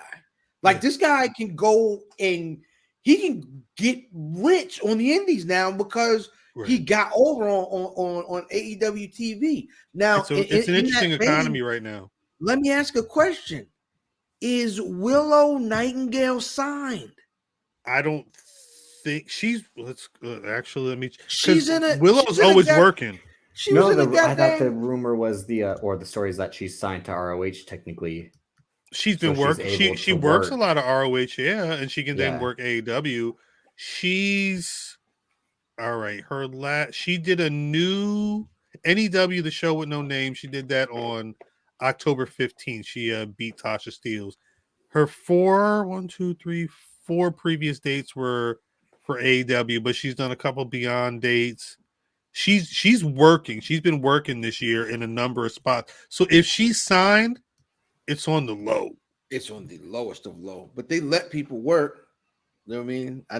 They work all over. Well, they work. They work, but they also give you depending on how much you're on TV, you may get like you can only do so much. Maybe this can happen in a match and this can't happen because they're trying to use you on TV. It really depends, though. It really depends.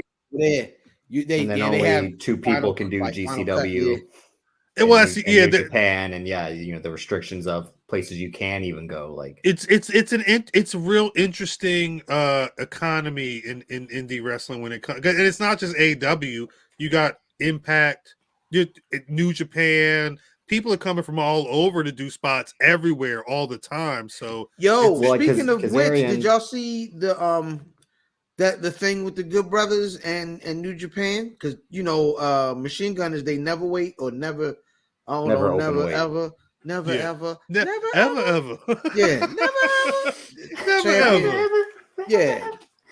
Yeah. So I think I think that they had like a issue because whoever does their he fucked them. Huh? He fucked them over. Yeah. Well, he said, WWE. He said that they didn't like get the booking approved or whatever because I definitely think he played them. But wait, what were you saying, fam? I'm sorry, what were you saying? They apparently, like he said, like they didn't get the booking approved because they booked him against Hikuleo, and and he's probably supposed to lose, but so he said he's gonna be in Saudi instead. Oh shit! And whoever they book the book is somebody we know too. Okay. But whoever their book is, it was like just send the belt back. Yeah, Ghetto, Jay White's manager. I don't know if that's who it was that said send the belt back though. Oh, okay. Well, he's the guy who books New Japan. Neverland Champ is crazy. Why bring the Good Brothers back? Never ever, because they're moving toward a bunch of they're doing a bunch of it's big faction warfare, like you know what I mean, team warfare. They doing a bunch of cliques now. They like AEW a few months ago, and that in a way those are because they signed all these people. But also, like that was like kind of like a Triple H signing in a way. It just they're good hands. Work. No, I mean like Triple H obviously wanted to do Bullet Club as close as he could with but them and AJ. But then like obviously Vince McMahon kind of saw something in them. But then the rumor was that Paul Heyman didn't, which is why he kind of said they were expendable for the cuts, right? I think regardless though, if you're trying to get more people who can actually like work in multiple instances on the show. They're not bad. They're not bad people to put on solid tag matches with. Think of what they could do with a Street Profits or some of these other people who they want to make into bigger time main event. Tag teams. I think they're good for.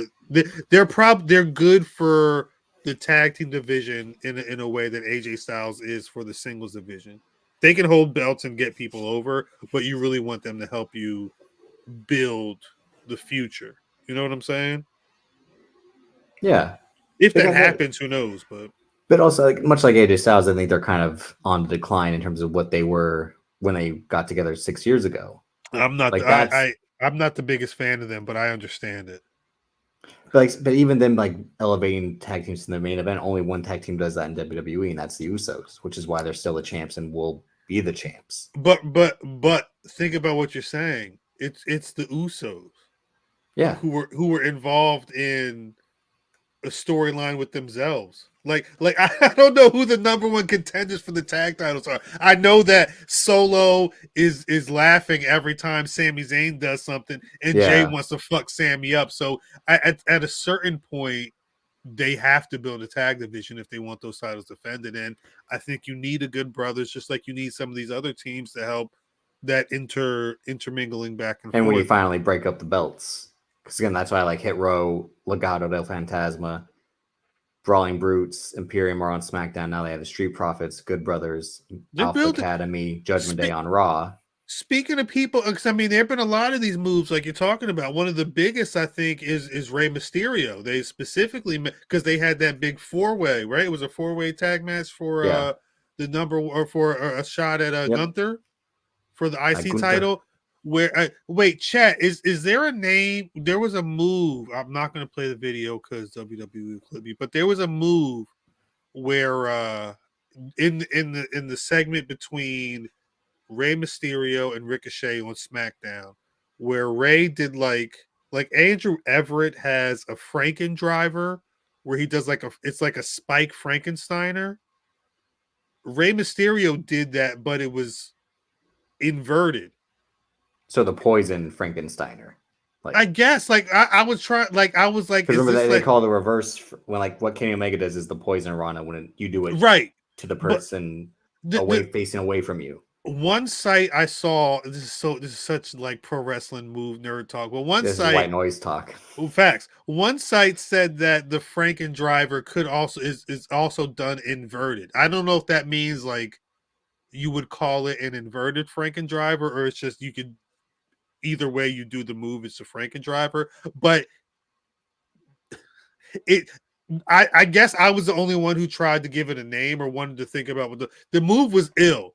Rey Mysterio on SmackDown is ill. The fact that they're letting what is money on the table in a Rey Mysterio and Dominic feud simmer until what I'm assuming is going to be WrestleMania. Yeah. And they're going to let Dominic rock. Or Spanish necktie is good. Spanish necktie is really good. I'm going to put that down as titles for the episode, although I'm probably not going to use it. I like the idea of moving people around right now is very interesting. I think it's called Spinal. Yeah, and Ricochet sold that very well. He sold that shit like he got spiked. Just like sells the DDT. Wait, Drip, what was what was the move? Carmelo hit Wesley with something this week. That code breaker, he hit with Wesley spike. He got spiked. When we did the White Noise about Carmelo Hayes, I said his 5 moves of doom, he has that code breaker, but he leaps into his code breaker, unlike Chris Jericho, barely going Carmelo Hayes does a jump leap, then code breaks you, and then that depending on who sells it. And Wesley said, I'm going to sell the shit out of this. That's what happens when you're trained to do the code breaker by Shawn Michaels versus you're being trained to do the code breaker by Stu Hart. You think Stu Hart? No, I'm teaching.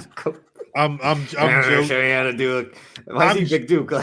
But the thing is, if you look at Carmelo Hayes' work, on Saturday, the more I think about what he's been doing in the last year and change. We talked about it. Seahawk wrote about it. But what I because I work, I pay attention, and seeing you can really see the influence of a Shawn Michaels on a Carmelo. You can really see it. I don't know. I'm not saying you wouldn't get a Carmelo if Shawn wasn't there, but again, I think this is where math. I think you get a better. You get a better Carmelo because Shawn is there. It more speaks to my point of it being very beneficial to have people that have been down the road be the OG.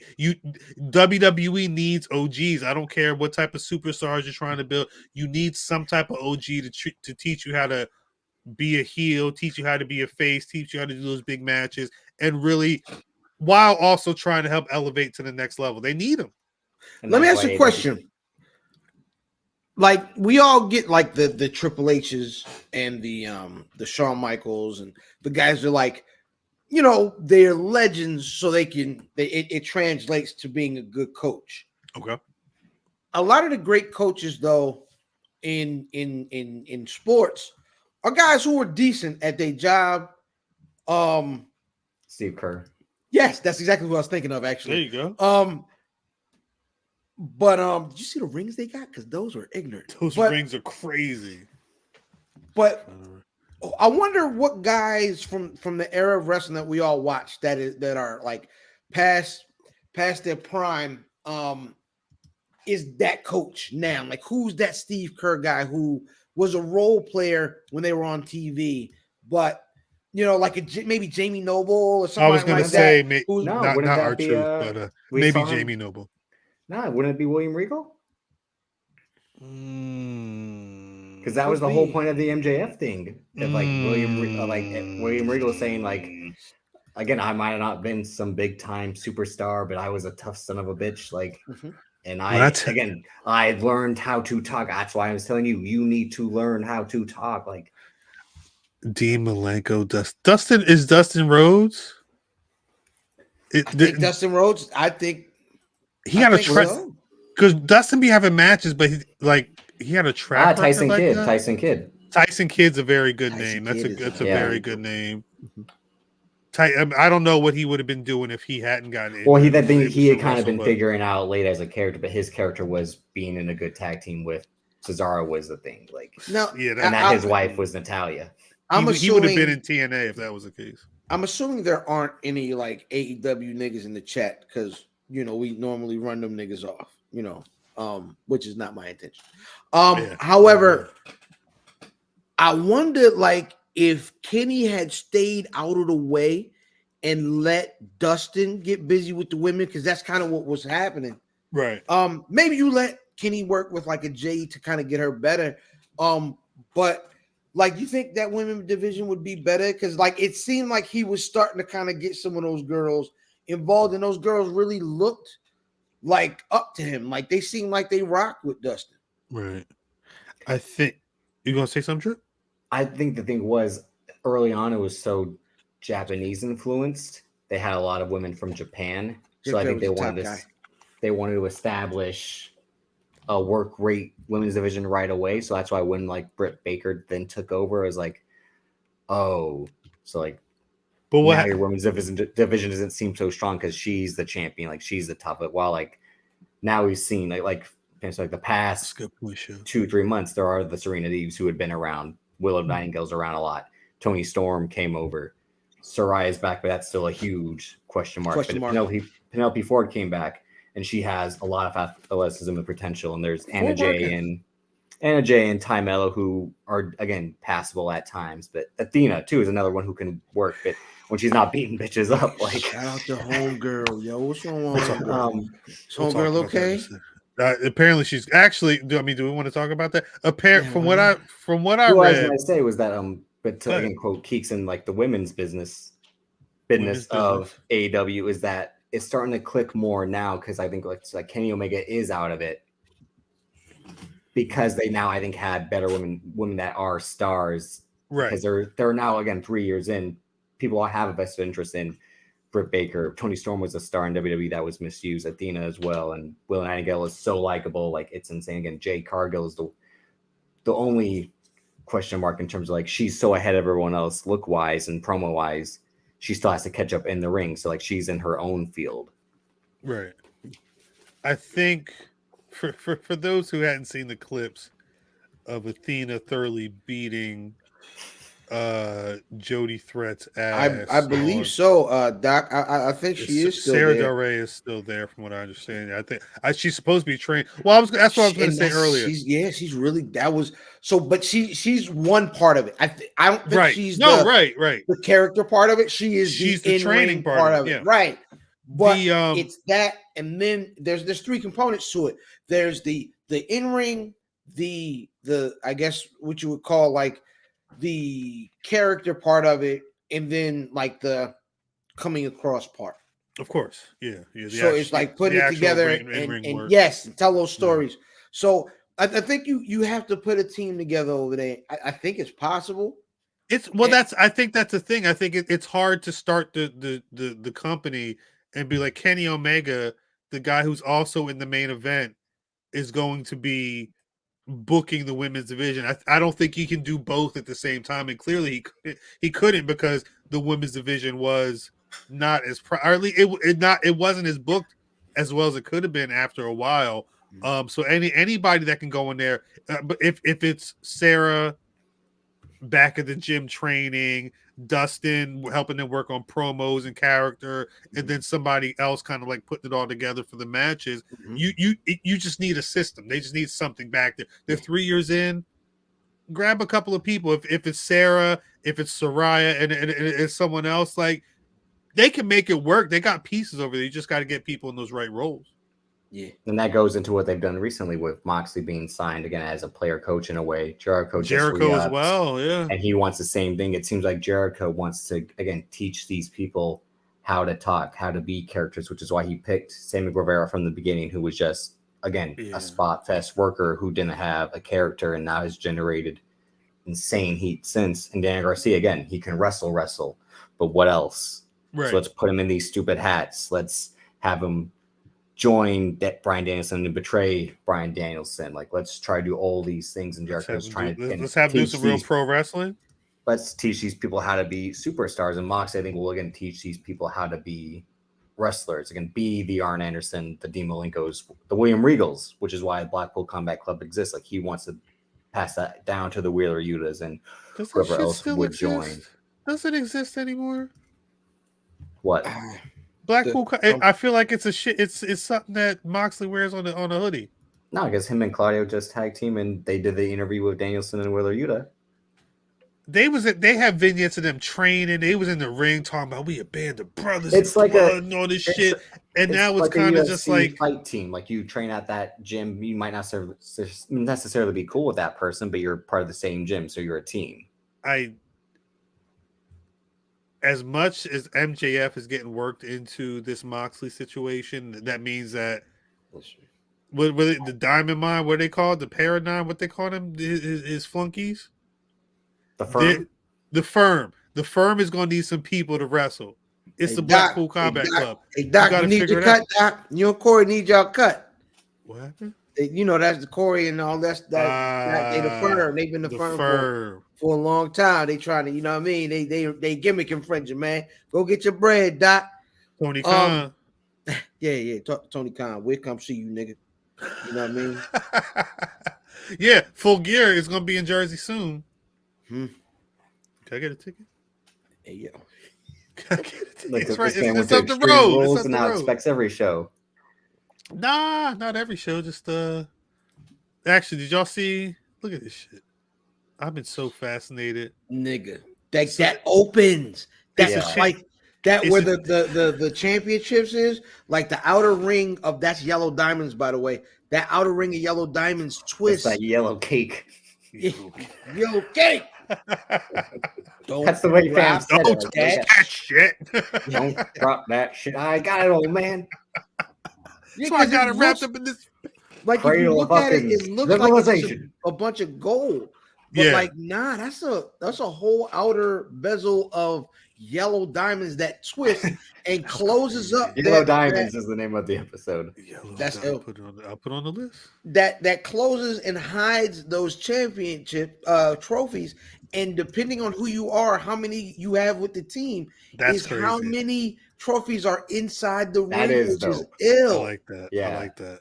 Yeah, that Andrew Wiggins is like, I got one, and Steph Curry's like, I got four. Like, yeah, see, I see Kate like, yeah, you open minds up. I got 4 of them things in there. I was like, okay, that's what Draymond Green is lording over Jordan Poole. Like, yeah, you got your little one.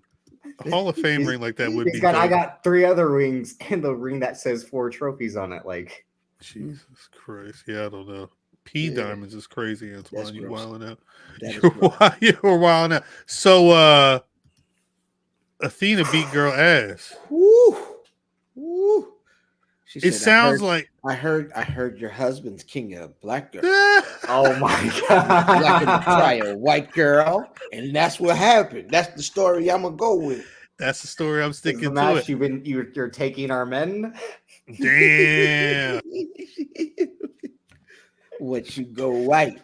Apparently, I always use this reference with Bakes, but in Goodfellas, get your own goddamn man. Jesus Like- Christ. Apparently, after the match, AEW management had a conversation with both Athena and Jody Threat because they felt that They was Athena, like, what the fuck was that? Jody Breeze, Jody Jody Breeze from Jeezy and them. Jeezy come out tonight at midnight. I got something else to listen to first. Hey, no, Everything. To listen to. I'm gonna listen to the Star Wars soundtrack. they Follow thought, that Jeezy. they thought that Athena was too aggressive, but apparently, because when Jody Threat came out to the ring, the crowd was funny. like, they That's were also hyped. true.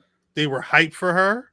Damn, that's crazy. They were hyped for her. So Athena said, "Oh, you hype? We're gonna switch it up, and I'm gonna play heel, and I'm gonna play aggressive heel." Apparently, Jody Threat was not injured, Prepared. but they said at some point she like lost her where she was going in the match, and that's kind of where Athena started laying into her. But it was more just as a heel and not necessarily I'm gonna beat you because I would see tweets be like, "Oh, Athena beating her ass because she's being terribly booked in the ring, and she was going to send a message to Tony Khan," which I don't think that's what it was. It sounds like they were just trying to make it interesting pro wrestling. It's crazy. Half Black Adam is wild. I ain't gonna lie to you. Justin Thomas doing wild in the whole episode. Justin Thomas stays wild. Yeah. Half Black Adam is crazy. That's very not funny. I don't know if that could be the name of the episode. Not if you want that $7. Not if you want that super chat. God damn it. She beat that ass, though. That's crazy. She really beat that ass. If you go on Twitter and find that's the best action I've seen from Athena all year. Domestic violence. Domestic. The homegirls. Domestic violence. Now, we spoke. What did you guys think about the MJF William Regal? Because that was a long segment. Yeah. I think to me it fits with what we talked about earlier with a guy like JBL getting put with a guy like Corbin who can already talk. A guy like Roman getting put together with a Paul Heyman. When two people can talk, when two people can get in there and do the non-physical part of professional wrestling well, is what will always give you your best television every single time. I don't care how many planches and suicidas you do. Great promos give you your best pro wrestling television, and two people who can kick good promos will give you great television. This may have been some of the quality that we were supposed to get from MJF Punk, but I will get out of the way and I won't set that fire tonight. But I will say it was very, very good. And you mean MJF Punk last year or the sequel? You know the part where it was supposed to be like the best thing we've ever seen. When it was good, when it was good, but I don't know if any of it was that good. It wasn't as good as what I saw. That was really good. Yeah. Well, I mean, again, MJF is really good at pulling from his past. I'm assuming that email was real. I hope that story was on the level. I think it's hilarious because at a certain point, because William Regal not only laughs, but he had the same thought I had when MJF started talking about it. It's like, yeah, guess what? Look at where the fuck you are right now. Like, I hope my email sparks you to be better at your game. I don't know. It was well done storytelling. But I think MJF is good, but he needs a partner like Regal, and I think Regal really sold it. But maybe that's just me. I think they both had fire this week. When I was talking with Banks, he had sent me like, all this guy does again is just like WWE stuff, blah blah blah. Being MJF, like it's his easiest thing. It's his crutch to lean on. But like I prefer him doing the stuff that seems real, like in the CM Punk thing about like him being a fan as a kid, compared to this shit town, you fucking marks, blah blah blah. Like doing like this is real to me. Like again, I'm gonna use names like Adam Pearce. I'm gonna use names like Pat Buck and Brian Myers, even though Pat Buck's are like I'm gonna again as much as like shooting in wrestling for a promo can like, ooh, you shouldn't say that, like the shock and awe of it, but like I think to a point, it's like, all right, we get it already. Yeah, like somebody with the goddamn, hold on, goddamn, shout out to my man with the super duper chat today. You know what I mean? Rattler. Shout out Steve. Peace to Steve with the super chat. Hey man, we always appreciate that. Always appreciate y'all. But sorry, I'll say this: a certain part of pro wrestling, and you know what? A certain part of entertainment in general, you got to play the hits, right? So it's the more intriguing part of what MJF does is it's the stuff that's based in truth, right? Mm-hmm. But sometimes the cheap heat part of it, the old school heel that runs down the town and the people, you got to play the hits. So your favorite Drake song is going to be at the end of the night. They're going to play Hotline Bling, but the heads, the music heads are always going to appreciate like the Sandra Roses of them all and the Don't You Got a Man. You know what I'm saying? Like it's just, I hate to get too far into the weeds, but what I mean is shout out to Mange, Gucci Mange. Salute to Gucci Mane. But like, so I think it's a healthy dose of both. I think you do the typical heel stuff, and then you do the more like intriguing, like based in reality stuff to flesh out the character. And I think he's a perfect mix of the two. Word. No, and I think it works for him again to, even though now we're in a weird way we're rooting for him, at least we're maybe supposed to, which is the interesting part of the story about like this guy came back kind of being the biggest villain in real life and storyline, like right. Was the heel that everyone hated, and then he says, I want to leave here, I hate it here, like I want to go to the other side, and everyone's like, why would you want to go there, like the enemy, like money, motherfucker. And then he came back, and again he doesn't even win the chip, he just gets it handed, and like he's gonna save us from CM Punk, which was again going to be a fantastic story of like, I'm saving us from you, the man that said he was going to save us ended up being our downfall. And then I think all that was the work going too far. I still do. I think that all that was the work going too far, and people like just because they're saying if MJF wins the title, you expect to see CM Punk to come back out type of thing. That's okay. Funny. Because they were trying to get them to boo CM Punk. That was their purpose. And how do you boo a guy? No. They were booing CM Punk, and they tried to get him to be cheered, which is why him in Chicago going through the crowd was so bad. It's like, why are you doing this? Like, see, I thought they were going the other way. I thought they kind of were in the match a little bit. In the actual match of him and Moxley, they were trying to go that way. We're like, because everyone loves Moxley again, because he's their guy, been their guy. But this MJF going out and having to about Moxley. Yeah, let's talk about it. All right, let's go. Is Moxley a top 10 wrestler in the world to y'all? Well, now, when you say wrestler for him, you talking about total package, right?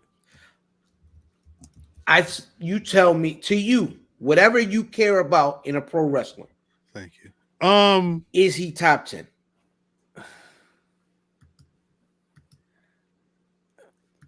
To me, go ahead, Kyle. No, Drip. Drip, talk. I always say, like, there are times where I see it, like, yes, and then times where I'm like, no.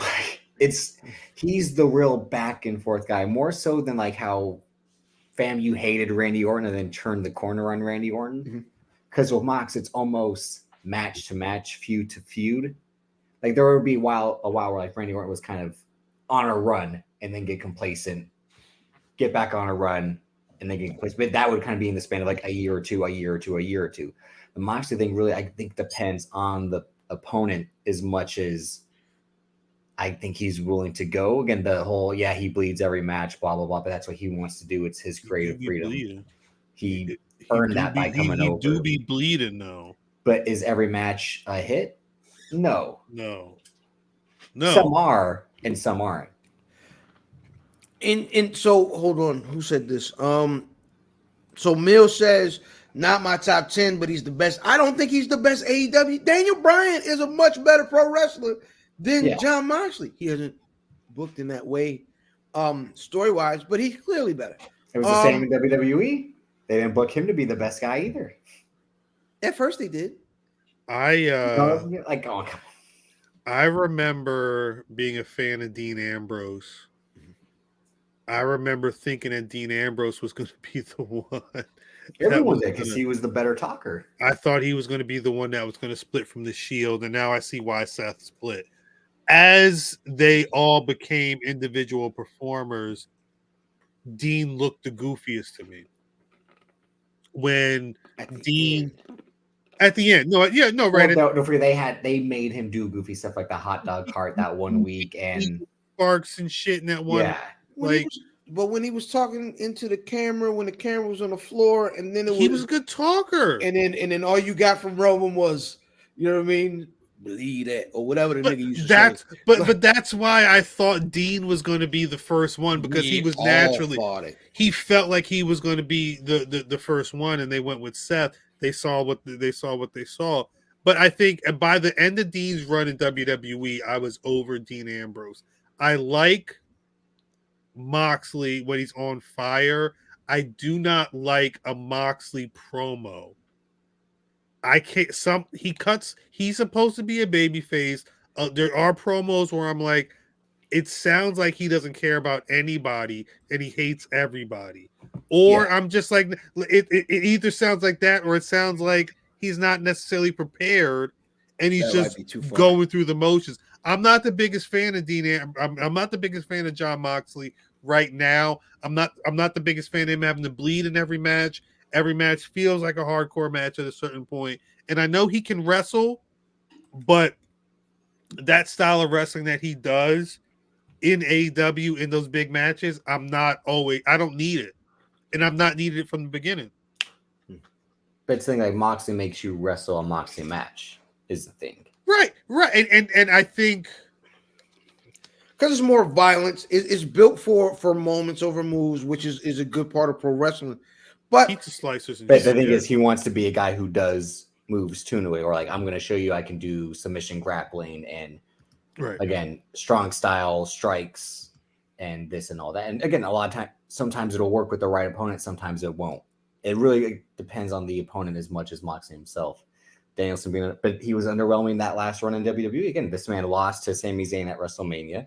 He lost the ICW title tournament, and then he got beat by Roman at Mania and then was exiled. Like, he was booked bad in the tail end of WWE, so don't get mad that he's being booked bad now. It's the same thing like when people said Bray Wyatt don't have classics because he just came back and now he's like, don't you want to have that real conversation? It's like, you mean to tell me this man versus Daniel Bryan wasn't a classic? This man versus Roman Reigns in Hell in a Cell wasn't a classic? This man wasn't. This Mox a better Sandman is wild. That's a crazy question. Hey, Sandman and Sabu were there Sunday too, and they looked like they were in better shape than back in the day? Man at 1,000 Holds. No, Sunday. Man of 1,000 Holds has a Parkinson's, so yeah. Oh, does he? Yeah, I didn't know that. They said that last year. No, that's right. Yeah, there is a situation going on, which is why that angle that they tried to do that one time with Jericho and the Pinnacle. Remember, they tried to attack Dean Malenko, and I think Meltzer had said something like it's kind of weird for them to do something like that, even on TV, given his health, his current health state. Like, hey, shouts to Dean Malenko. Either way, I felt like this about Moxley for a minute since before the Blackpool Combat. I think the Blackpool Combat Club actually it made him more interesting. It gave him a little more direction. It gave him a little more substance and everything, but they didn't at a certain point, because Daniel Bryan is just that much better of a pro wrestler, technically. And those where you're having matches where you're like, yo, we're going to test your technical ability against this club of fucking shooters. Daniel Bryan Danielson makes a hell of a lot more sense than Jon Moxley, who is dressed in combat fatigues and fucking 6-inch boots, tied all the way up, and he's ready to stomp the shit Yeah, he out. looked like Brian Fury from Tekken. It don't fit. You don't want that smoke. Who was that said something? They wanted some Tekken smoke. You don't want that smoke, son. But that's why Go back that and see. group as a whole, in a way, makes sense. It doesn't make sense, and in a way, that's why he's the leader. He don't need if do me a favor, kick Jon Moxley out Blackpool Combat Club. Bring in Serena Deeb, and you're good to go. That's all you need to do. And then you get Bryan Danielson and Serena Deeb as a mixed tag, and they can have all the matches you want with Sammy Guevara and Ty Conti for the AAA mixed tag champions. I might watch a goddamn Daniel Bryan Serena Deeb match. I'm trying to tell you. But Serena Deeb's the same thing as him, where she's literally there to make the women better. She's not there to be champion in their eyes, or maybe her own eyes. She's there to teach these women and put them through the paces. For the people that think I hate AEW, saying that, like, wait, drip. I'm sorry. For the people that think I hate AEW, I want to see AEW do great. I just think maybe instead of some of the stuff they're putting on TV, if you want to build pro wrestling, get you a Bryan Danielson and a Serena Deeb and just have them stretch their respective divisions. You saw what it did for the Hart family. They came out there amazing. Owen Hart, Bret Hart, Chris Jericho was in the dungeon, right? They all came out amazing. Bret, you're too damn selfish. Let Danielson and Deeb put some work in on these people. See what'll happen. They are. That's what they want to do. But Drip, they're doing it in limited quantities because they've made it clear that Danielson is not someone they see for the main event. Not right now. Not in terms of holding a belt. As well as Deeb and Tony Storm have been working. They don't see Deeb as someone that needs to be facing Tony Storm because they right now. They need the star power for the women, which is why they have Athena and Tony Storm. And why else would you bring in Saraya? Unless you feel like they need star power again, like this woman wasn't cleared the past 4 years, and you bring her in, like. Don't ask me why Tony Khan makes some of those decisions. I'm not. That's a whole different thing. So but that's like he's basing off like we need stars who can work compared to like Serena Deeb. Yeah, she's a great worker to the people that love wrestling and wrestling. Again, that real hip hop that AEW produces. But like Serena Deeb on the mic, it's like that's why the JAS exists. Is Jericho's trying to teach Ty Mello and Anna Jay how to be characters, and hopefully they can then progress to be wrestlers in the next 2 years. But it's still, we would call this group of folks the Triple Ds. The Triple Ds. Thank you. As a matter of fact, fam, you might have just named this conversation when I clip it. Triple Ds. 3 underlines, so I know it's real. Adam Page. The last Adam Cole's they're in the same boat. They're in the same boat. But I mean, Adam Page, he was literally on TV. I drove to Jersey last weekend. Adam Cole pumped my gas. Keep going. What you were saying, Cal? Adam Page, from what I understand, Adam Page is all right. He says he's feeling all right. He tweeted that was speaking of Mox, that Larry. I don't know if it was the lariat or the way he landed. Then the way he landed, yeah. And hit him with a clothesline from heaven and hell. I mean, you talk the week that JBL comes back and Moxley hits him with a whole type of fucking layer. But the way Chad, you're wilding, Jermaine. That's why they call it the King Kong lariat when he does that. When Taz is immediately like the way he landed. Oh, I couldn't tell. I was looking at the replay. I couldn't tell. That wasn't Taz talking. Like at that point, it was Peter. He was like, oh. Like all that Brooklyn was all of this. It's oh man, that looks bad. Like because at the one point, fan, he was like, "Oh, they're bringing a gurney." I'm like, "You don't want to say that on TV. Like, we don't want. It's not even on camera. Don't say it."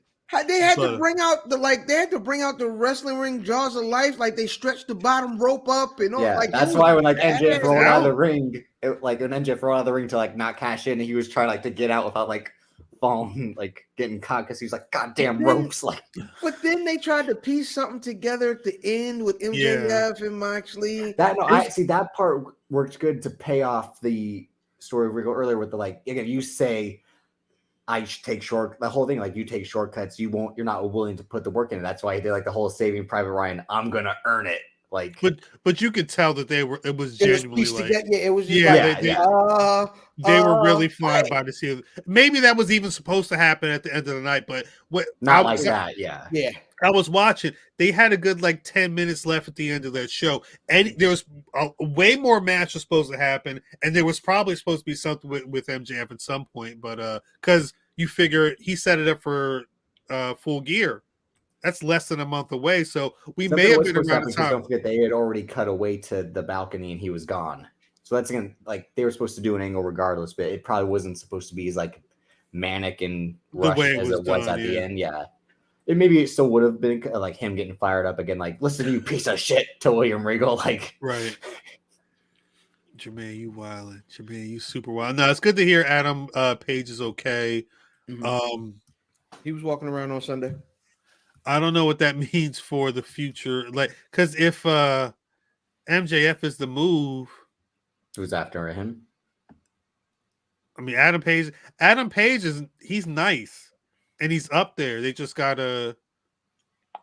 If Jon Moxley loses to MJF, is it going to be a Jon Moxley MJF thing for a while, or are they going to move along to somebody else? I This think is when we Moxley start. would finally get his away time that he was promised before. He gets vacation time starting Thanksgiving.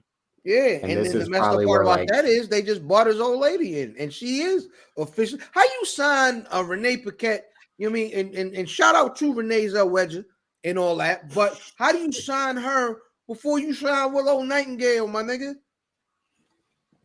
I think I had the same question, and then I realized that the show that she got signed on was the first show in Canada, In Toronto. so I can't look, I can't vacate that. I can't look at them like they wouldn't also do that for that it was their first show in Canada, so I figured they had to make a splash, but who knows? I also would not be surprised if we don't really. Was Renee on Tuesday Yeah. doing backstage stuff? Yeah. I guess She did the Danielson Wheeler Yuta, and that's someone who would probably be next for MJF is Danielson, and then I might have him and fast Darby forwarded Allin through would probably have a feud for the title because they had good chemistry before, and then that's when you give Ricky Starks a shot. MJF Ricky Starks for the title. Like, I make it think happen. I think you have to build Ricky at this point. Yeah, well, that's what I'm saying. You can do that in the interim, like build Ricky up as MJF Yeah. faces Danielson, beats him, faces Darby Allin, beats him. Maybe Orange Cassidy drops the All Atlantic title, and then moves up to face MJF and gets beat. And then when's Kenny Omega coming back? Or the CM Punk thing is still up in the air. And then the whole again when Hangman Page comes back, Adam Cole if he could ever come back. Or the biggest thing is MJF as the babyface. Speaking of CM Punk, did y'all hear that Ulysses S. Claus got fired today? Yeah, there been so much talk about legal cases in regards to the Punk contingency plan and why we haven't heard about anybody being let go or suspended or whatever. Shouts to Eric Hawani, shouts out to Tony Khan, shouts to everybody arguing. And it was on Wednesday, I believe, they announced that Ace Steel had been officially released from AEW. From what I was reading, they said the right was on the wall when they saw the fucking bite marks on Kenny Omega's arm, and that's not a joke. Apparently, that was actual fact. But did he keep the little arm cannon that he had in the movie? I hope so. I didn't realize people were saying that this was the first week that the Elite was mentioned on AEW TV, and there was a ROH World Title video and a commercial for Rampage that had Punk and the Bucks featured in respectively. I don't know if this means that they're okay with everybody else and everybody's good to go, or They could be making a way, or it's really hard to tell. But all we've heard is that Ace Steel is gone. But the ROH thing is, again, it's smart to acknowledge your history regardless of where those guys are now. It doesn't matter that Kevin Steen, Tyler Black, or Cody are gone. Like you own that library. Admit it. As long as they're not canceled. Well, yeah. I'm saying, like, I don't think I could be at WWE. there's certain performers who I wouldn't want to see in my vignettes based off of how their lives have panned out after their pro wrestling heyday. You know what I'm Well, I saying? guess you'll never see that slam from WrestleMania 3, right? You just gotta err. Hey, you just gotta err on the side of how did Andre the Giant do a front flip? Like, Andre lifted himself in the air. Yeah, no, exactly. Why not? Just show more instead. Just cut that clip out. Show me more Steamboat Savage. It's simple. Or I guess there was a podcast once that just like inserted John Cena, like he took over, like it was Cena Mania. Like it's just that simple. So you would just now Photoshop John Cena slamming Andre the Giant. Like Jesus, I think it's about. This has been a great episode, everybody. But I do think that it's been 2 hours and 5 minutes. Like, what more do y'all want to talk about? What more can I say? Actually, the only other thing I would say is how FTR, they're holding 3 titles right now. Oh my god! How FTR is holding 3 titles and they still have to have a number 1 contenders match to see if they could actually face for the AEW World Title is crazy. Shouts to Tristan because again the rankings. Maker 13. The rankings will make no sense. Stopped mattering after what, year 2 really? Because again the whole Big Swole was this number year, 1 contender for how long? I think Lethal was a number 1 contender at some point and never got a title shot, or was at least top 5. Like this year, I think they acknowledge that the rankings have kind of been not used as much. But serious note, condolences to the Nash family. Word hit today that Kevin Nash's son Tristan, I believe he's 26 years old, had passed away. I didn't see any more news than that. I don't know if you need any more news than that, but I'm good, man. They said to respect the family's privacy and all that, man. I definitely, heed that and just say, hey, rest in peace, man, and prayers and condolences to that family. Big facts. It's a lot going on. Shit, there was a girl at Princeton University. They just found her body out at the tennis court. Yeah, she was missing for a bit, and they just announced that they found her body. It's a lot going on. Stay safe out there for real. Mm-hmm. On a brighter note, brother fam. Wait, you're forgetting. What am I forgetting? Your favorite thing of the week, Cal. What's my favorite thing of the week? Pentagon. Oh, wait, hold up. Do I have the image? It was Triplemania last Saturday. I do. He took Viano for this image is so crazy. Put this on a t-shirt. Pentagon had Jr. a mask himself. No, all right. Pentagon Jr. went to Mexico City for the third and final Triplemania XXX card, celebrating 30 years of Triplemania down for AAA. It was the finals of the Lucha de Apuestas tournament, the mask versus mask. It was Pentagon Jr. versus Viano 4, who I believe is 57 years old, and he looked like it. Yeah, he looked every bit of 50, but he was. I mean, they were fighting. Pentagon was doing topes over the top rope, and both Viano 4 and Viano 5 were eating that shit. But in the end, in a very hard fought match, that if you look and lucha history, a lot of the false finishes were going back to old Lucha de Apuestas mask versus matches from a lot of people Pentagon already took masks from, as well as from AAA past. But and after Pentagon, he said his government name, which I always like that's a legit thing in Mexico. Like names are kept private and they're just known by the luchador name. Talk again, free Keeks. Talking to Keeks, it be cast us on their deathbed, still with their lucha masks on. And all right, I got to reveal who the hell I was. Mascaras, I think, was like before I leave this. They get buried in. Funny story. I had a former job. One day, Sin Cara came through. It was the second person to play Sin Cara. Hunico. Yes, Hunico. And I believe he had sneakers or something going on with Foot Locker. Yeah, he had the Reebok sneakers, right? He came in to talk about the sneakers, and the building that we were in, security was security. He didn't have his proper ID on, and he was a luchador with a mask on.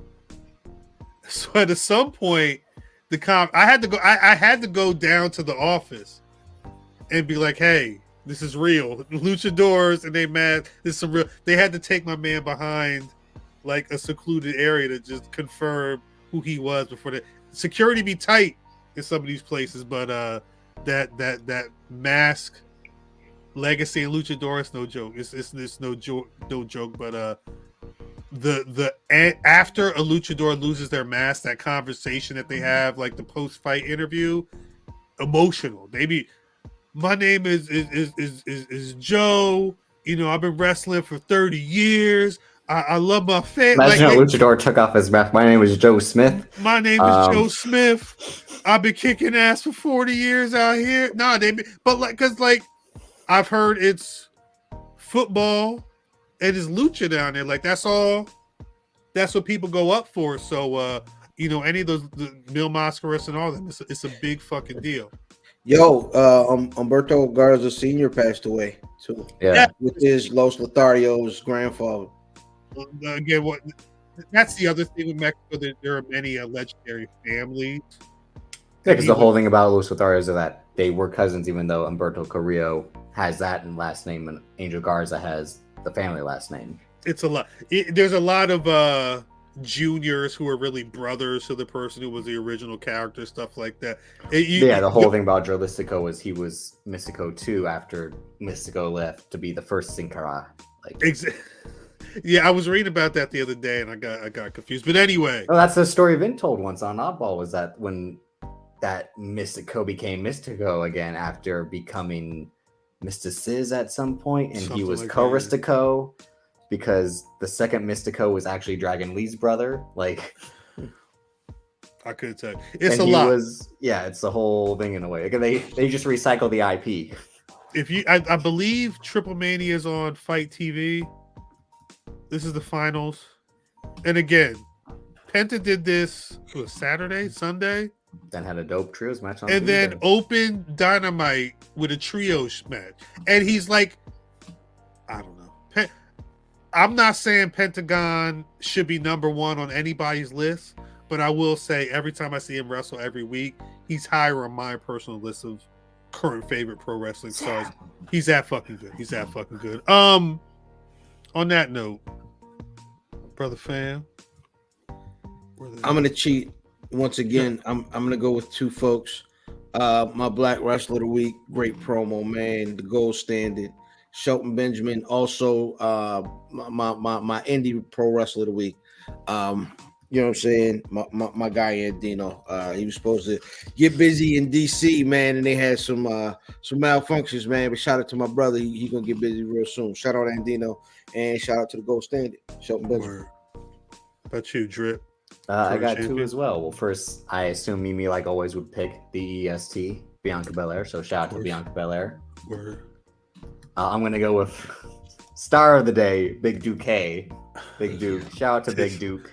Wow. And again, my actual Black Rasslin, Carmelo Hayes. I don't know if he'll regain that It's tough. title on Saturday. It's In a way, I hope he doesn't, so we can get Get him to the main roster. Yeah, he's main ready. roster Melo. And this is what we potted about a few weeks ago. And again, shout out to Siak for the dope article on theringer.com.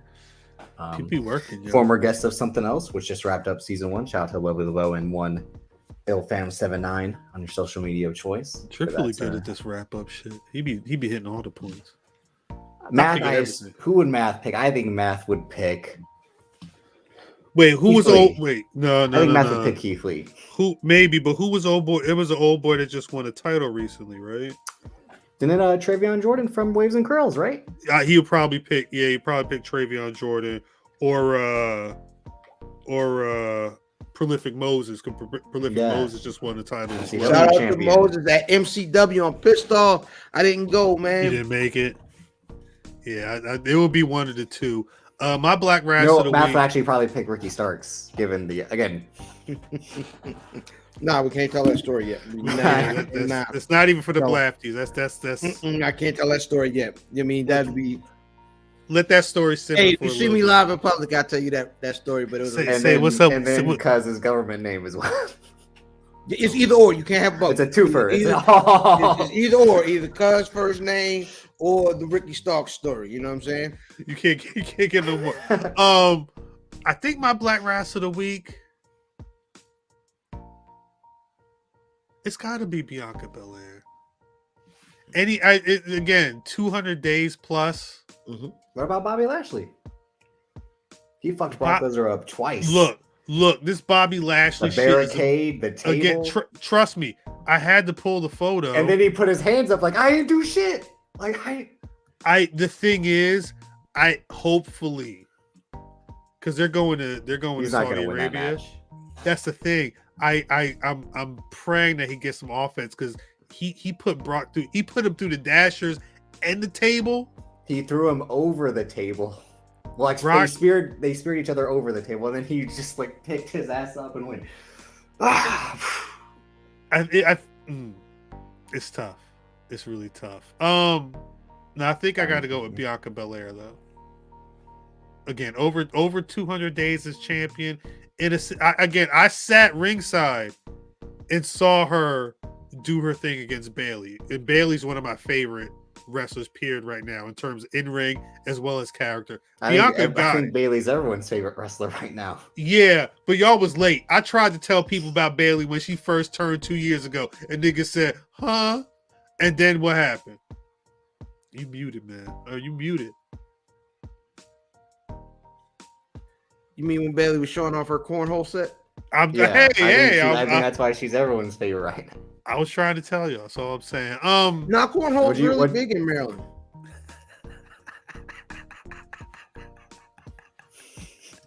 It's a really big sport. Gosh. Before we get out of here. You put the bean bag and it goes in the hole. Mm-hmm. What a weird name for a cornhole? No, that makes sense. Yo, when the pandemic was like in its deepest part, they had a cornhole tournament on like ESPN proper. I was like, wow, this is nuts. Could they hold beers while they were playing? Mm-hmm. That's amazing. I like that. I would play. Yeah. Well, I should say anytime I've played the game of cornhole, I've usually had a beer in my hand. Yeah, listen, cornhole is like the logical, like the evolution of horseshoes. I'm about to say, chat, do y'all know what cornhole is? Let me make sure I get a picture of, because I know some of y'all are crazy. I think when I first heard the name and then realized it was just beanbag toss, I was like, oh, why would you call it like it's cornhole? Cornhole, like maybe it was used to be corns in the bag. You know what I'm saying? Like maybe the bags are full of corn originally. Probably. Maybe like I don't know. They used to like shuck corn and then throw the cobs in the little hole. I don't know. Yeah, like little kernels or something. I couldn't tell you. I don't know how yamage control. Yep, this man coined it last week. Cornhole. Yeah. Yo, she looked like the living personification of Natty Ice. That's probably some indie worker's real name. Like, and coming to the ring, Natty Ice. Natalia Ice. Damn, cornholing. Korean baseball is great. What's Korean baseball? I think it's just Korean baseball. Just people in Korea playing baseball. I would assume so. Korean baseball. I feel like their bats have power. No, that was like one of like they started the crazy bat flip trend because like I would hit like a crazy single and be like and it would like flip into the dugout basically. Yeah, but I say it's hitting people. Hey yo, no, there are no stand. There are people in the stands. If you can create a great NES simulator, go play Baseball Simulator 1000. Great game, and it's just like it's Korean baseball. It's just like baseball with like powers. I'm with it. Again, another great episode, guys.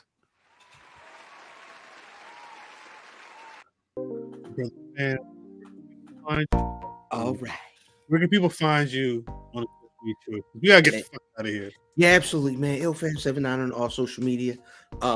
At something else.